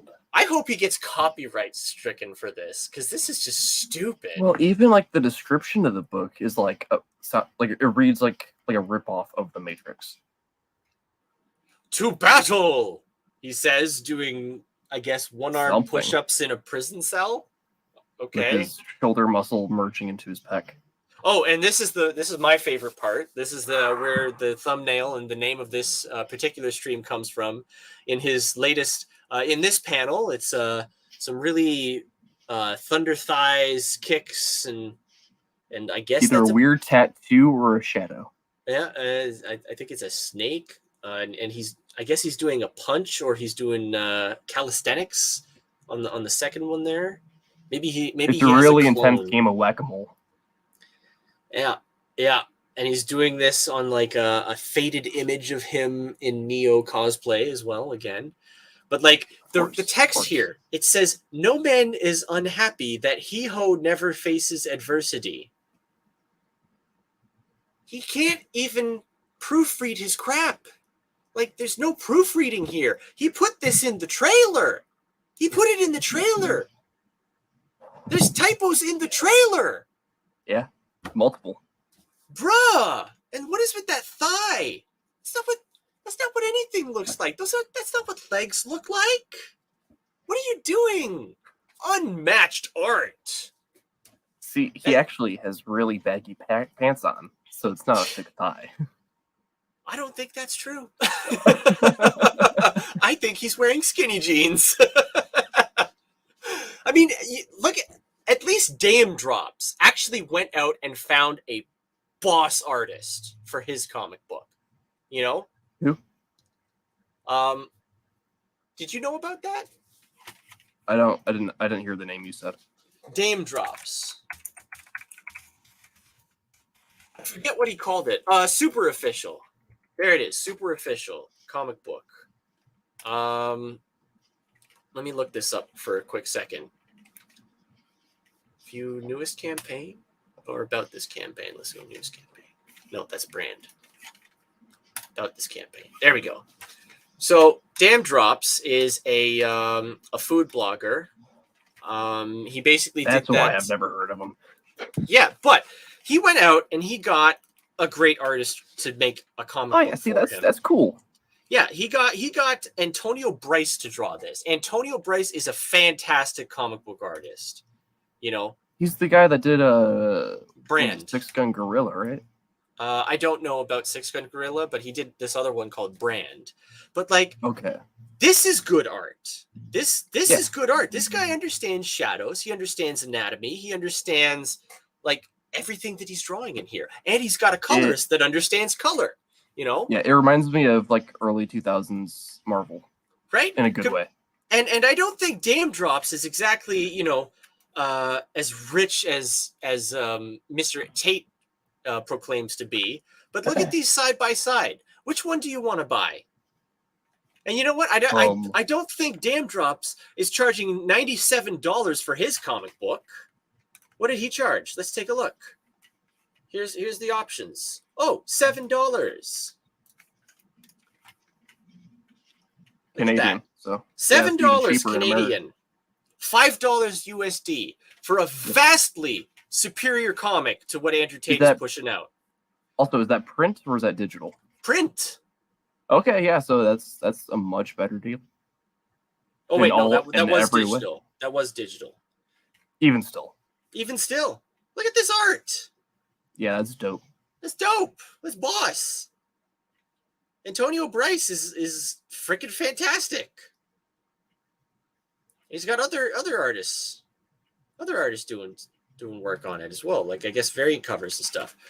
You know, like that's cool. So don't go claiming that you got the best art in the world. You know, like Dame Drops is not nearly as rich as Andrew Tate probably is. And you know what? His comic vastly superior. Vastly Andrew superior. Tate can say that because his fan base has never picked up a comic book in their life. So to them, it is the best art in the world. Yeah, they don't know the first thing about art. It's unbelievable the things that this guy gets away with saying. You know, and hardly anybody like hardly anybody agrees with any of this. Like everybody is dunking on this comic book. Utterly ridiculous, like pure madness. Like this guy knows nothing about comic books, I promise you. He probably hadn't even heard about comic books until Eric July made a bunch of money with it. And then he was like, ooh, I can get $50 by just putting out an expensive comic book. The thing is with his kind of grift is that if when people dunk on him, all that does is just, you know, prove his point that the Matrix is out to get him. Oh yeah, like I'm the Matrix. The guy, I'm the Matrix. The guy who's a full-time dad. He doesn't even know Neo. He thinks Keanu Reeves was called the Matrix in the Matrix. He never even watched the movie. His persecution. So he puts out a piece of crap people call saw it the what it poster is, once. and then it's like, see, I am persecuted. What happened in the story? It's happening in real life. They want to take down Top G. They're making fun of my comic book that I lazily slapped together over a weekend with a really crappy artist that I spent really low amount of money on. Oh, dude. You know what? Maybe he's so butthurt about it because he's the artist. He's taking everything super personally. I don't think Andrew Tate can draw. I don't think he can do stick figures. Come on, somebody like that, like, you know he doesn't draw. You know it. Like, that guy, he's all ego and no talent. Like, he probably does have some talent for, like, you know, boxing or whatever it was that he did before he became a cringe grifter. But like nowadays, like that's all he is. He's just the cringe grifter. I'm just gonna start calling him Hee-Ho from now on. This art is so bad, it looks like traced pictures and poses, and it still turned out badly. Like, this is literally an artist that can't even trace. Yeah, legitimately. I've encountered artists like this when I was in art school. Like, there was this one lady, this morbidly obese girl that she would plagiarize everything that she submitted, and she ended up getting kicked out of the program. And she couldn't even trace well. Like, I remember we were at lunch one time, and she came and sat with us, even though like none of us liked her at all because she was weird and creepy, as well as being, you know, morbidly obese and talentless, and also a thief. So she would sit there, and she had like tracing paper over this book of tigers, and then she was tracing over this tiger. We see her tracing it, and then she's like, "Oh, guys, check out this tiger that I drew." And I looked at her, and I was just like, "You didn't draw that. That's not a drawing. That's a tracing. You traced that. Tracings and drawings are not the same thing." But like, that's the kind of person that I think he ended up hiring to draw this comic book is someone who's just like tracing really badly, photographs probably of Andrew Tate, and just slapping it on a garbage background. Yeah, I think that picture with the cigar is the same. Like, I think you got a screenshot of that video of Andrew Tate because it looks almost identical. Yeah, I'm pretty sure I have seen that exact picture of Andrew Tate before. From Twitter. a lot of those from the trailer, like it like sparked like a memory or something. Yeah, like this is. Ooh, look the at car that. Is traced, obviously, but like also look at that. Look at these like these stock looking. Yeah, is that smoke or is that a giant turd? That looks like a turd. A little bit of both. In the back of the car there, that's a turd. That's a gray turd. What, you talking about? The muffler. That's supposedly the smoke that's supposedly coming off of the tires squealing behind the car. That gray blob there that looks like a turd. Yeah, that looks like a turd. The whole thing looks like a turd. The whole book looks like a turd. Oh Jesus! What? Oh my God! And now it's going like this, like cartoon Santa Claus with cyborg Santa Claus. Oh my God, is that the guy? What's his name? That guy that like funds all these like terrible things that everybody hates, like Black Lives Matter. Not Klaus Schwab, the other guy, the guy with the droopy eyes. George Soros. I think that's George Soros. Oh my God. Oh, this guy really thinks that everything revolves around him. Oh, look, there's him hanging out with Antifa. The Matrix has attacked me. No more Matrix. Free Top G. Oh my God, this guy has such a persecution complex. He thinks what I mean when I say he's built in. It doesn't matter that it sucks. If when people call it out for sucking, that just proves his thesis that he's persecuted. My God, yeah. I didn't actually watch the full trailer, and I didn't like look at everything like in detail. But holy shit! I was blocked. I was blocked before I was able to watch the whole trailer. This is so funny. Oh my God! Like, look at these like stock backgrounds that they put on everything. I do like how they he made sure the artists added hair in some panels. Whoosh! Boom!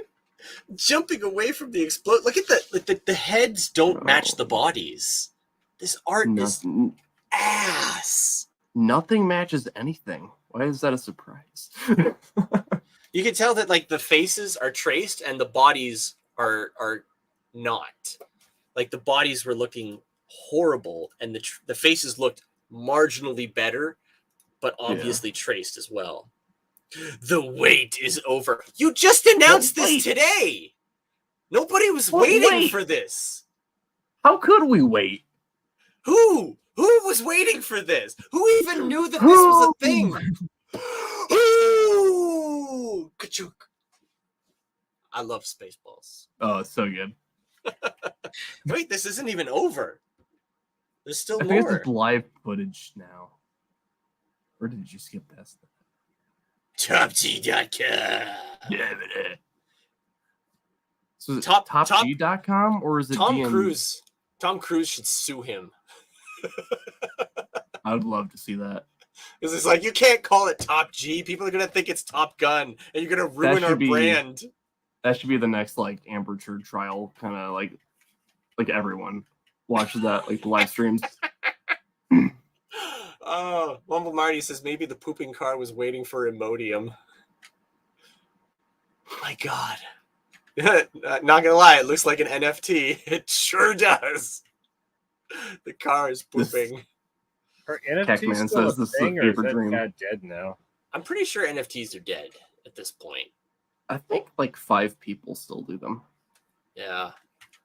Yeah, Cacman, it is like a fever dream. Like It's I am genuinely blown away by the stupidity of this move.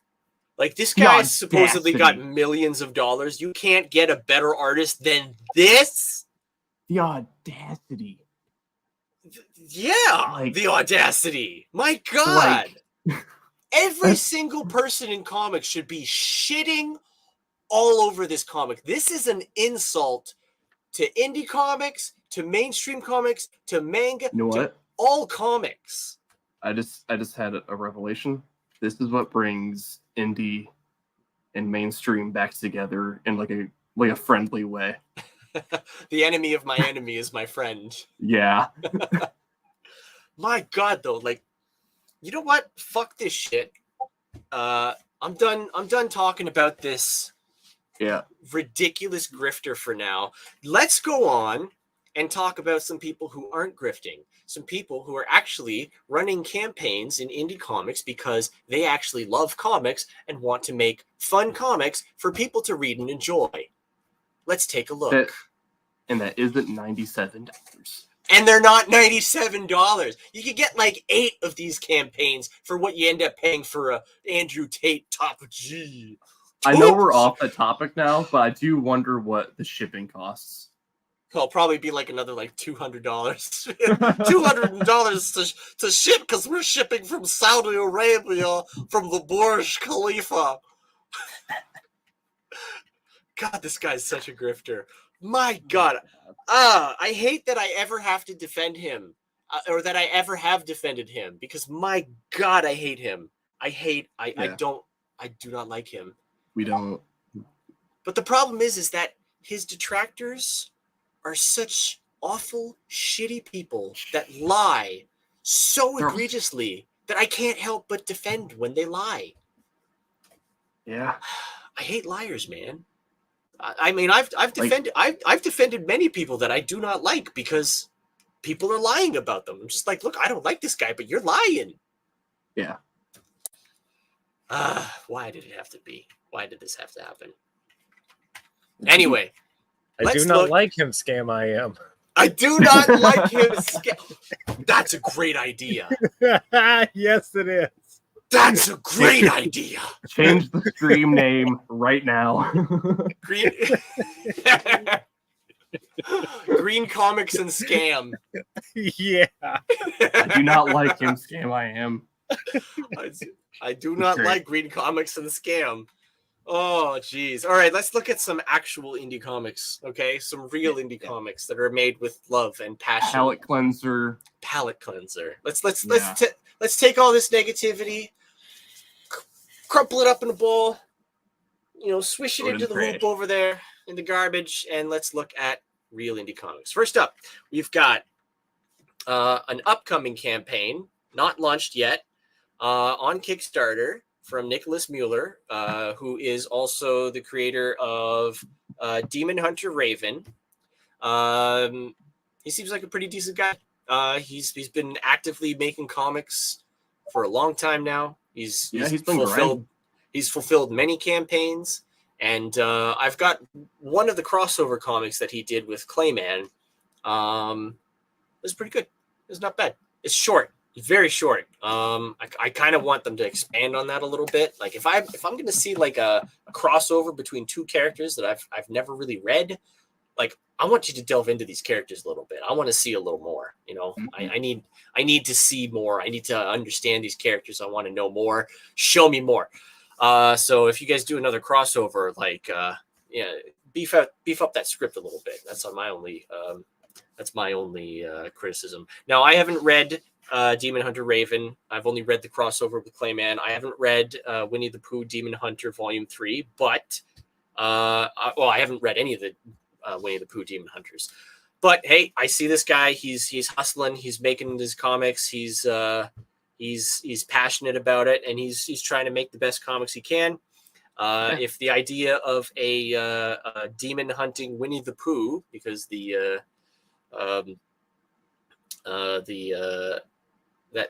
whole Winnie the Pooh thing, it finally entered the public domain, so anybody can make Winnie the Pooh content now. He decided to go with the Demon Hunter version. All right, there you go. So if that sounds up your alley, you want to see Winnie the Pooh fight demons with a chainsaw and go to war against Wonderland? Go to town, man. Here it is. That's all for you. So get notified and check it out at launch. And the next up we got...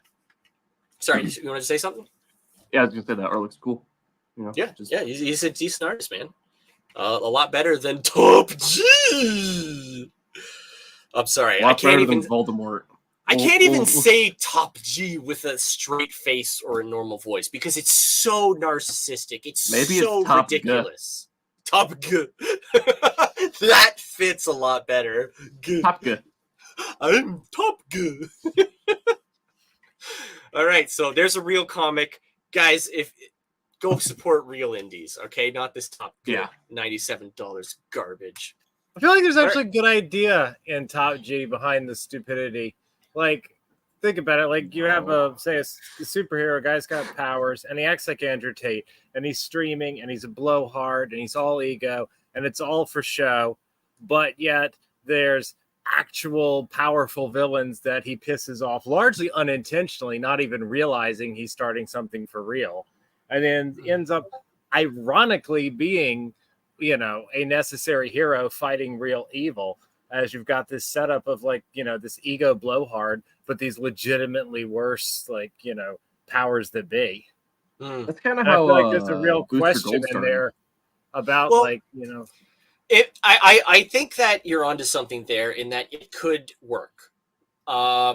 It can't work if Andrew Tate is writing it or having anything to do with the creation of it. And especially it can't work if you're just going to make it a self-insert Mary Sue comic book. Oh, no, not a Mary Sue. I mean, I'm thinking like a masculinity blogger gets powers. He's like, make a new character. Oh, I like that. Alpha T.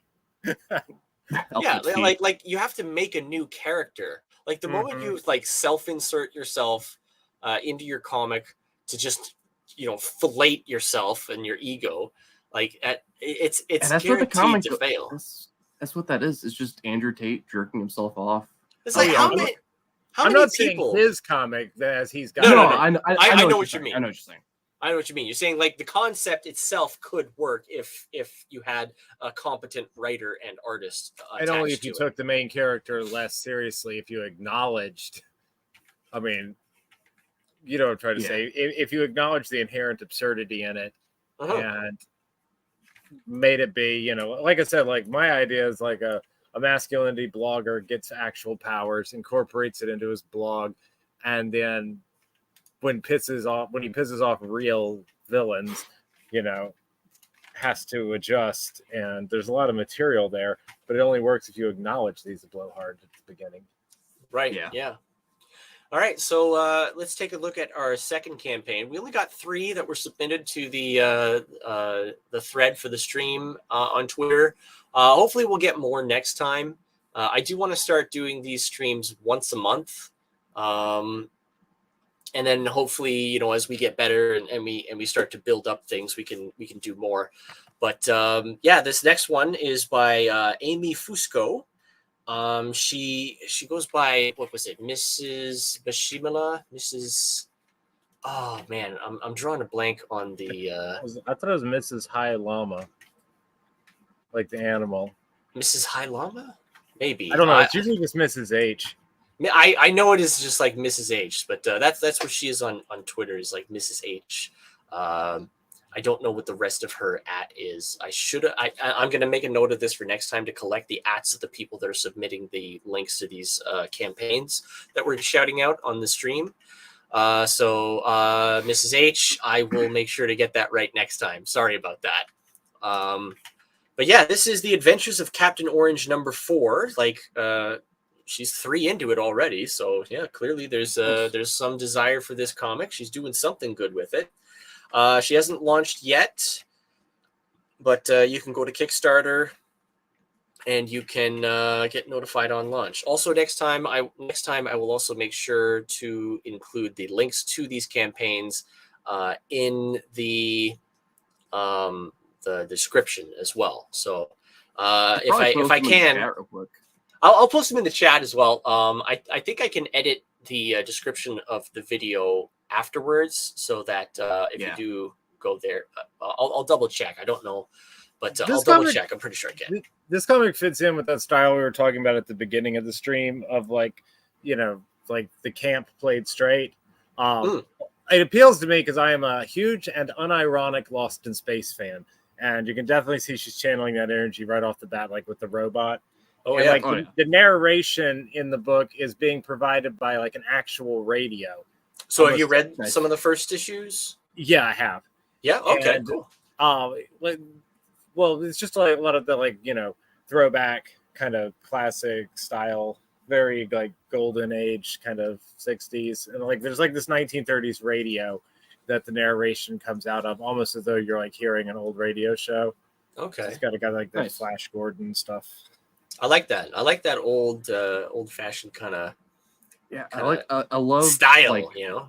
Yeah, I love retro future aesthetics. Yeah, absolutely. Or even just retro.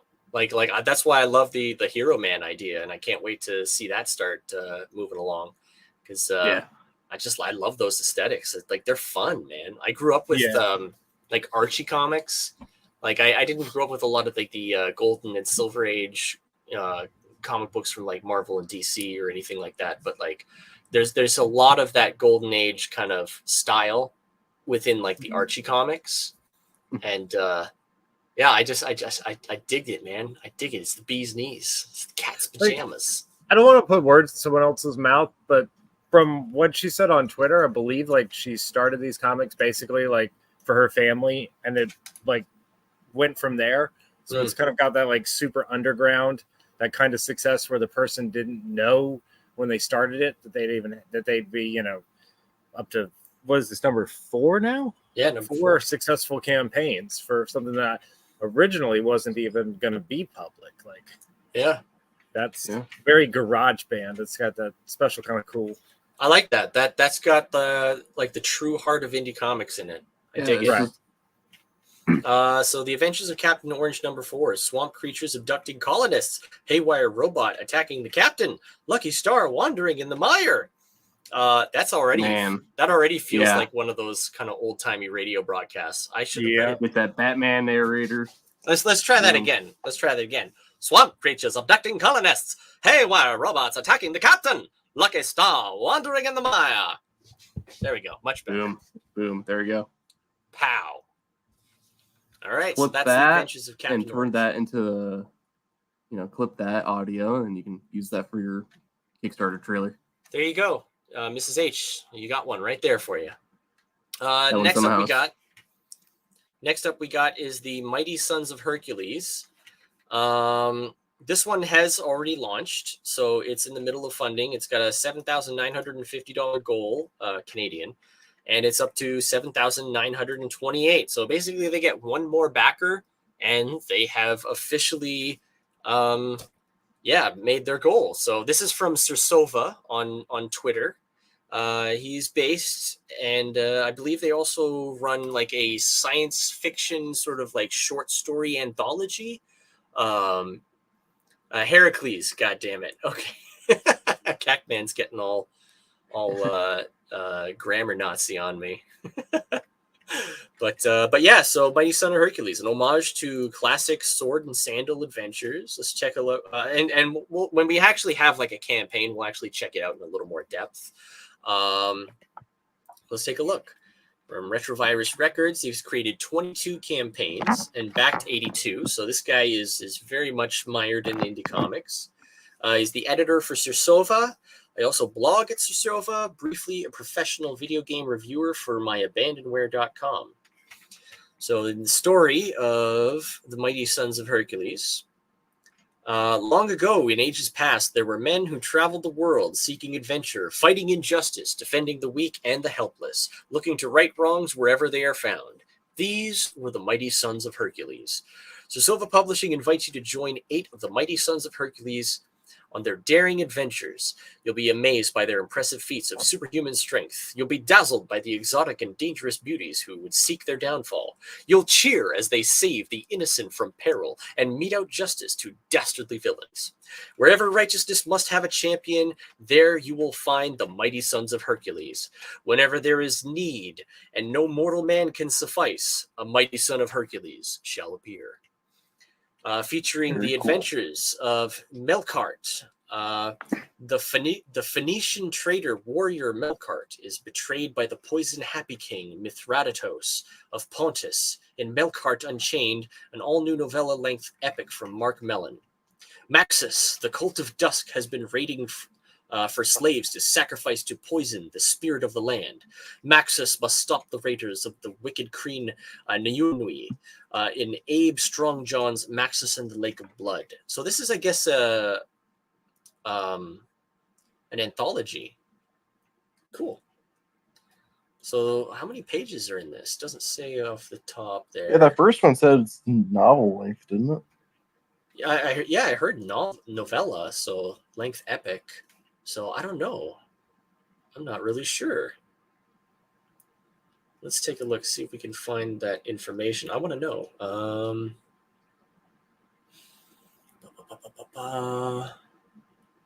Sirsova, man, you got to tell me the page count earlier on, man. I want to know.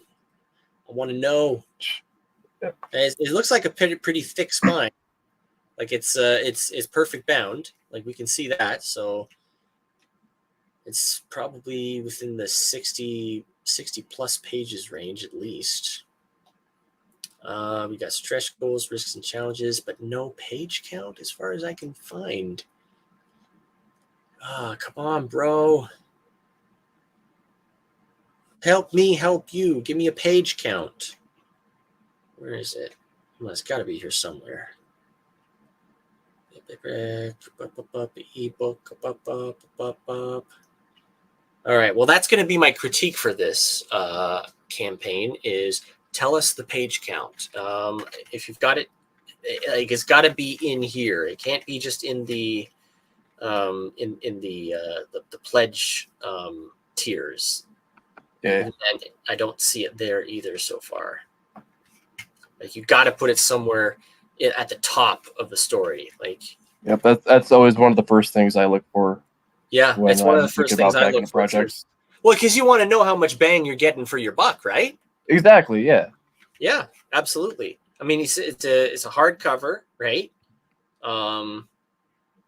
So like it's got to be. So this could be anywhere between 60 and 300 pages. Could be anywhere. Yeah, it could be between 60 and 300 pages. I mean, this one part here says novella length of the at the Melkart section. So that sounds pretty big to me. Yeah, that sounds long. And then there's a bunch of other stories. Mm-hmm. Yeah, there's a lot in here, man. So it's like it's got to be like probably like 80 plus pages is my assumption. I mean, But like, I Unless don't want to it's not- assume. Yeah, I mean, it's possible it's not all complete, so they don't have a exact page count yet. Yeah, and it goes on at length about like what the book is about and whatnot. But like, yeah, I gotta know what the page length is. What is the page count, man? Like, I keep people up to date on the page count for Pineapple Pizza Man quite a bit. Like, every time it changes, I'm like, hey, everybody, the page count's changed. Here's how much it's going to be. Here's how many pages. It's going to be, what was it? It was 42 initially. Then it was 44. It was like, now it's 46. You got to know. 46 pages, guys. Yeah. We yell it from the rooftops. Oh, wow. Stretch goals. Volume 2 is at the $8,000 stretch goal. That's interesting. Look into doing a second volume right away. Volume 2 open submissions. There's some interesting stretch goals. While this collection was originally an invite-only project, if we raise double our asking money, we will make the subsequent volumes open to general submissions. Very So is this a comic or is this prose? I'm genuinely not sure. Either is fine. I'm just curious. I feel like it could go either way.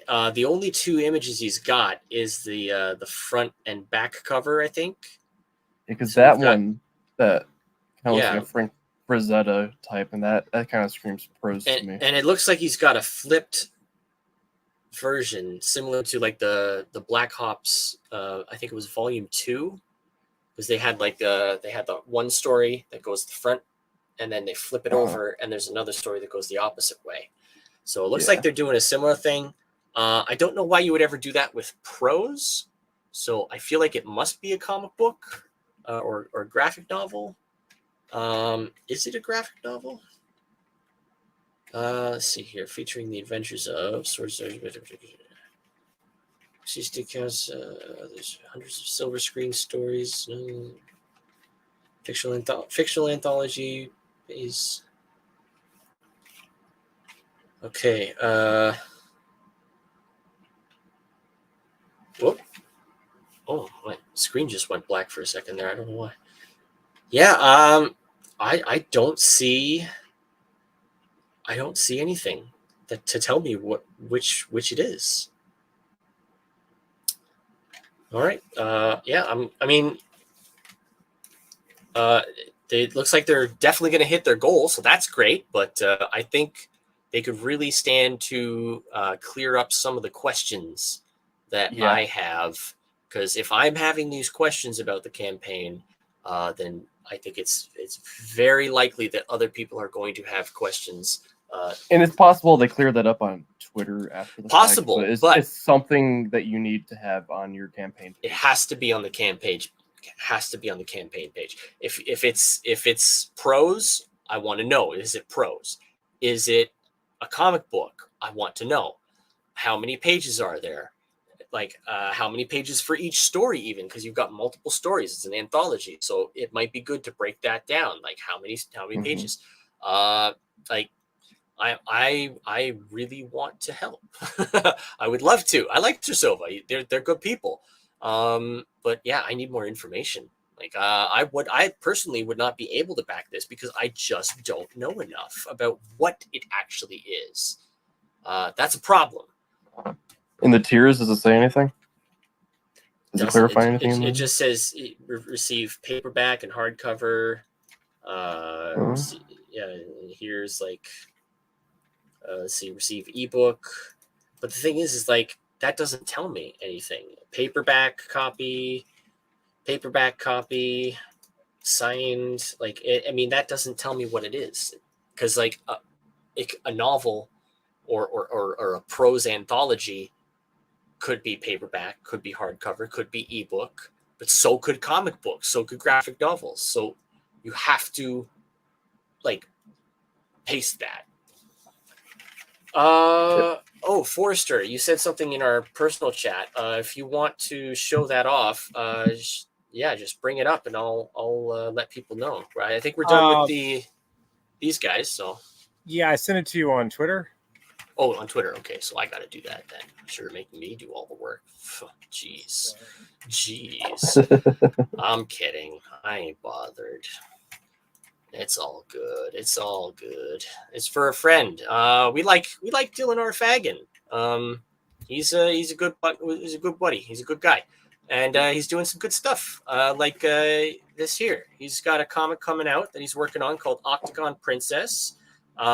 He's doing that over on Antarctic Press, and this is the premiere of his Ben Dunn cover for Octagon Princess. Ben Dunn, of course, is the owner and operator of Antarctic Press, the president, the big cheese, the head honcho, as it were.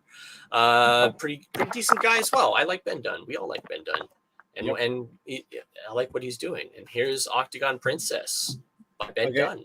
The description I have here is Octagon Princess is an upcoming 8-issue series following Rin Kawamura as she enters an all-female fighting tournament to win the grand prize and earn back her family's honor.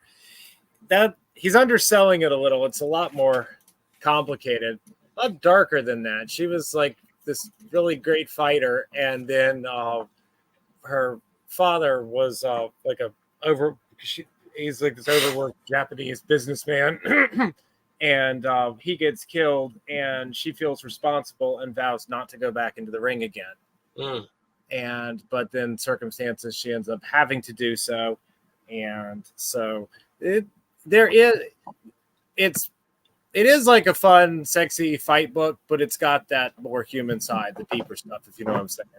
Yeah, absolutely. But you know what? I mean, it's fine for the elevator pitch, right? You want to like keep it brief and keep it concise for stuff like that, and I think that's good too, like to delve into it in more detail. I like the elevator pitch, but I'm a bit more of a moody art guy. It's like, no, I want to know where the human angle is. Show me the depth of your soul. Exactly. Yeah, no, I get it. I mean, the elevator pitch is great.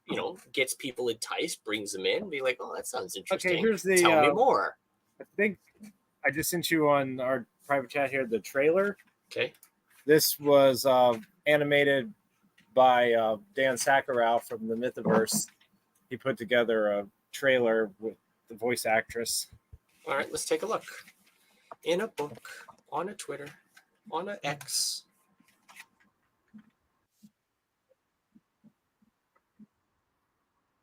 Your computer is faster than mine, for sure.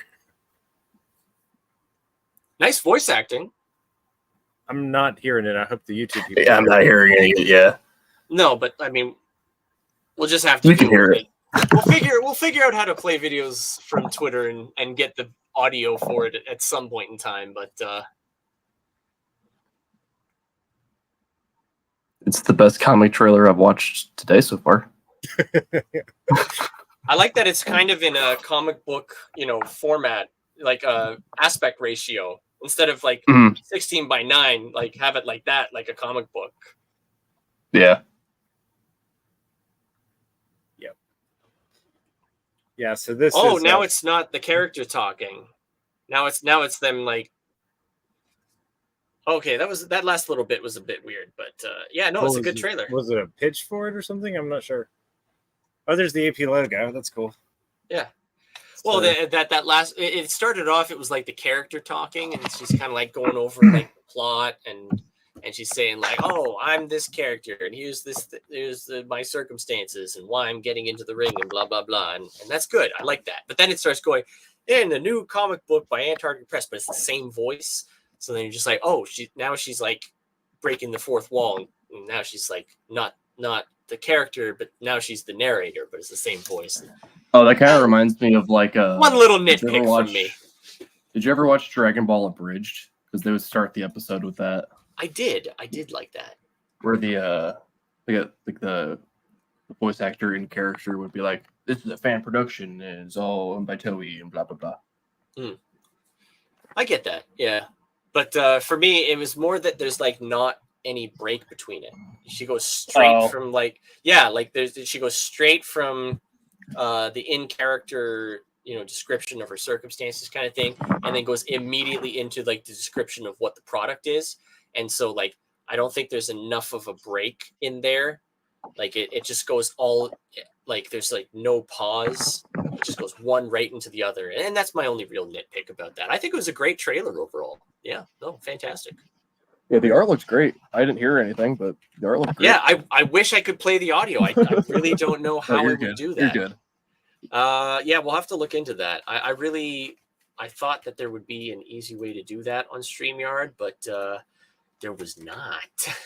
I think I have to actually like download the video and then do the present tab. Yeah, do a present video file. I think that's the only way I could do it. There is a way to present a window, so like I could present like a like the actual window that this is from, but I don't know if that also includes the audio. We might have to do a little experimentation on the next stream, maybe in the like a small test stream or something. Yeah, maybe we'll do that in the while we're doing the pre-roll, because I definitely want to have pre-roll set up for the next time. Oops, I accidentally unshared my screen. It's okay. I got this. It's back. But yeah, maybe on the next pre-roll we'll kind of experiment with that a little bit and see how we can get the video playing with audio, because I would like to be able to do that, like play like trailers and stuff. Because yeah, no, people. The trailers seem to work really well with advertising for people. It's a good, quick, concise way to get your pitch out there and include some of the art in it as well. You know, that's what people want to see. They want to know what it's about. They want to see some of the art. Helps sets the tone, gets the reader prepared. Yeah. Yeah. I want to do that for Pineapple Pizza Man as well. Like, but I want to take it to the next level and actually do some like full character animation, like pow. You know, use my my background in animation to really like beef up our what do you call it? Kind of like that Common America trailer. Yeah, except not as good, because whatever animator they got for that is like ridiculously good. Like that's like they probably got like a legit anime studio. That's like a legit anime animator. like that trailer was on point. I kind of want to like talk to that guy and see if like I can get him to do like a storyboard or something for the Pineapple Pizza Man stuff. I don't think I would be able to afford to get like a full animation from him, but like if I could get storyboards from him, I could probably fill in the blanks a little bit with my own animation. You know what I mean? Like so in the comments, Cactman says Pineapple Pizza Man Rob Liefeld variant. I would give my left foot for that, honestly. Dude, when we get to the point where we have like all 3 issues done and we're like ready to do like volume 1, we should definitely see if we can get like Rob Liefeld to do a variant cover. I would love to see if we could get him. That would be great. So cool. Like I grew up reading Rob Liefeld stuff. Yeah, I have no hate towards his art. Like I know a lot of people hate his art, but I think it's fun. I think it's energetic. It's kinetic. You know, it's kind of fun. It's kind of fun to dunk on it a little bit, because like there are some like like the feet. The feet thing is funny, man. I just think it's funny. It's a bit of a meme now, but like there's a little bit of truth to it. I mean, I remember I saw the way he drew feet when I was younger, and you're gonna laugh, but like. When I was younger, I would read Rob Liefeld comics, and I was just like, oh, shit. Feet can be so easy to draw. I just got to do it like this guy. And I would actually draw feet like that. Feet like. I mean, you've seen my character designs. I still draw feet, sort of like Rob Liefeld does, just kind of like little triangles at the end of his leg. Yeah, exactly. Humble Marty says Pineapple Pizza Man sounds like a Saturday morning cartoon intro. Well, we definitely do have a Saturday morning cartoon intro kind of style song for Pineapple Pizza Man. I'm sure you've probably heard it, Humble Marty, but that's what I want to use for our upcoming animated promotional content for Pineapple. I would love to see Hero Man done in like not quite Fleischer Superman level. That's too high, but like Hanna-Barbera style. Oh wow. Yeah. You know, I was like thinking about that. Nowadays, with Photoshop, there's a way I was thinking you could do cell animation, without having to paint every individual cell, because you know, like, follow me on this. I trace the cells, paint them in, do them just like a real cell, scan it into the computer, and then in betweens would be drawn digitally, you know, manipulating the lines of the existing cell and making, you know, the next additional cells in the digital format. So You can also not do it every almost cell like would need a to be painted. I bet you like between Archer style, Archer or like the C Lab cartoon. Yeah, I bet you between Forrester and I, we could probably recreate those like old Hanna-Barbera style cartoons like pretty accurately. Yeah. Well, there would be real paint. It would be real paint on plastic, but we'd be saving some time in betweens by digitally manipulating, you know. But it would still be in whatever the frame rate is. The drawings would go from Photoshop and be put into the software. You know what I think the way I would do it is I would take a rig and then trace the rig. No. I wouldn't do rigs. I wouldn't do rigs for it actually. You know, I could probably do rigs for it because they do stay on model like really well with a lot of those shows. But I don't know if I would want to do rigs. I think I would probably go fully hand drawn. But what I would do is I would get you to kind of like draw like the key poses, right? You know what I mean? And then I would take that and I would like recreate that in Toon Boom Harmony, and then I would like take those main poses and then I would just like do the animation like proper hand drawn like in betweens, because I can do that, and that would like give it that like authentic kind of movement that they have in those kind of shows, and it's very basic. Like they don't really do a lot of easing in and easing out in those shows. I've been watching a lot of the Star Trek animated series lately.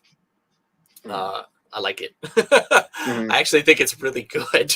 It holds up really well. Especially the one about Spock's childhood. Yeah, that one was good. That one was actually like surprisingly like dramatic and like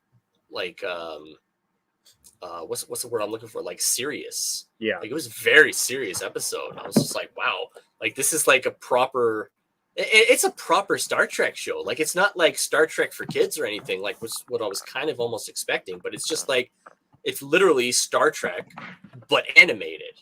Like it's legit, man. It's a great show. But I would love to do something like that for Hero Man. Are you kidding me? Am I making sense though on the when I'm saying like not to do lines and coloring with the digital tools, like not at all. Use the painted, like, you know, the painted cells, but then use Photoshop to just manipulate those around for in betweens.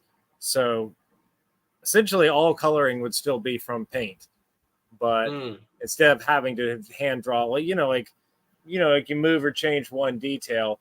In digital, you don't necessarily have to move everything. You can cut and paste and move a part around, use a warp tool or something, but it would still be, if you paused it, it would still look to the viewer like they'd paused it on a painted cell.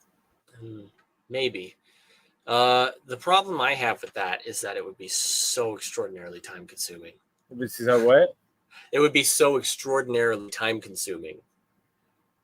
Like that would be my problem with that particular method of going about it, because time. Like there's already like it already takes a lot of time even just to do things digitally, you know. But like I guess it depends on how long we're doing it for. Yeah, or like how big of a project we want to do with that kind of thing. But yeah, no, I can look at something and tell if the color is painted on plastic or if it's digital. Like you can't fake. Like I'm really glad Saturday Night Live did the ambiguously gay duo in the 90s, like right before digital hit, because if they'd done that even 5 years later, it wouldn't have been as funny. It has to be painted to, like, you know, mock the old style. Maybe. I mean, it's definitely doable. It's doable, but yeah, it would require a little bit of what's the word I'm looking for? Research, R&D, a little research and development. You know what I mean? Do a couple tests and whatnot. Yeah, I think there's something there, though. Absolutely. Well, painted Anyway. backgrounds at the very least, because Oh yeah, for sure. That stuff you could easily do. my father was a big watercolor guy in the 70s, and he more or less taught his style to me. So nice. I like that. Yeah, no, I would love that. Like, actually, that would be a good way to kind of like compromise between the two. Is if you do the paint, like the fully properly hand drawn painted backgrounds, right? And then you do the characters and stuff digitally, and then what you do is what you can take those characters and you kind of like run them through like some Photoshop stuff to kind of or even do like After Effects to kind of like give it that old timey kind of like video quality. Green. Yeah, to kind of like drop those characters a little bit to kind of like match the background a little bit more. You know what I mean? yeah, And even kind of give that overall sort of like video quality for the Add some older like shows. add some like faux like animation errors, like Yeah. oh, in this frame he's missing a hand. Yeah, or like this frame, like his eyes are not colored, right? Like they're the same color as the skin, or his shirt is the wrong color, or something like that. You know, that stuff. Like a lot of Filmation Batman, like the emblem, like the colors were reversed, stuff like that. Yeah, absolutely. That'd be tough. Like if you wanted to like fully properly recreate that old style, like you really would. Like if you wanted to have it exact and not look like something trying to look like that older style, like you really would kind of, I think, have to actually do it the old way. Cells, hand-drawn, like flipping animation and stuff like that. Like, I mean, doable. Like I have the technology. Time consuming. I have the technology. It is time consuming, extraordinarily. I think if I was going to do anything like that, I would want the animation to be worked out and tested digitally, and then like traced from that into cells. That's doable. I think you could do that. I wonder how would I do that?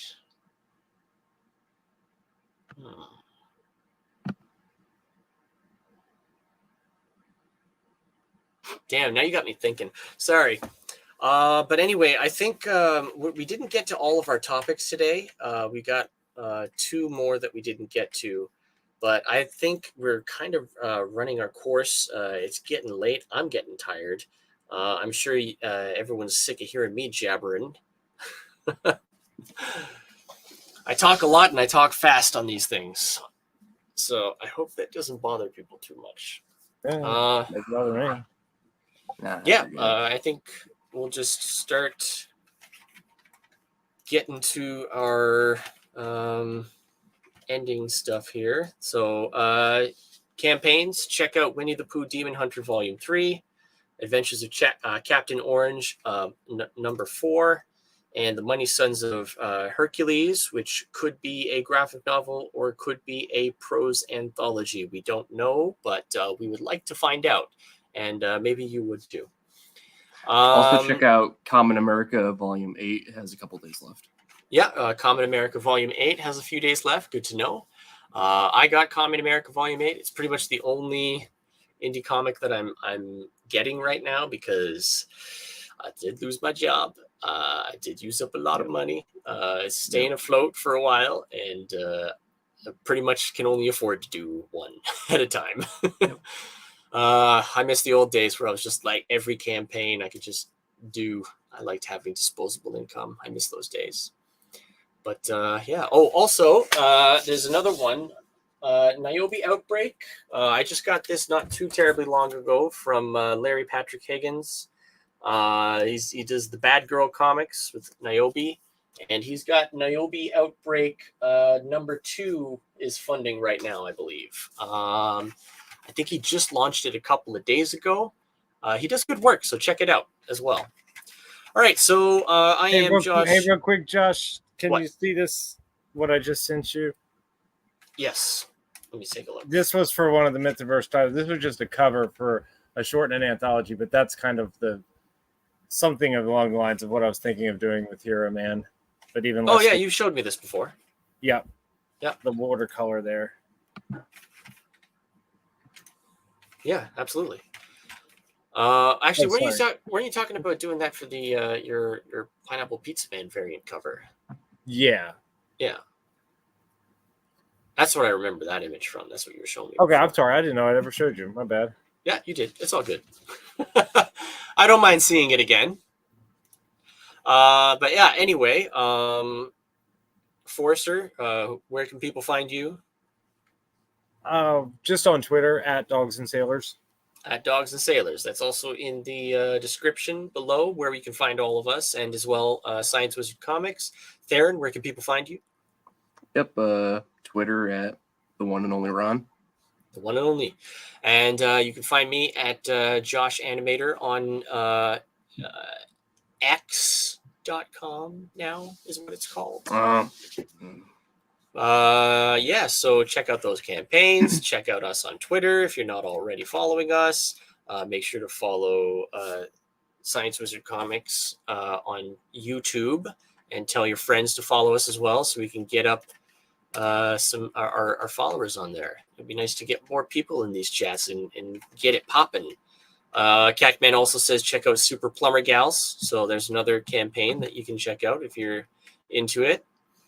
And yeah, I guess we'll see you next month, and we'll have more to talk about. Hopefully, lots of good news regarding Pineapple Pizza Man. Maybe I'll have figured this all out by that point, and I'm back in the game. All right. Take it easy, everybody. Thank you, Theron and Forrester, for joining me on this. Have a good night. Of course. Yep. Glad to be here. Take it easy.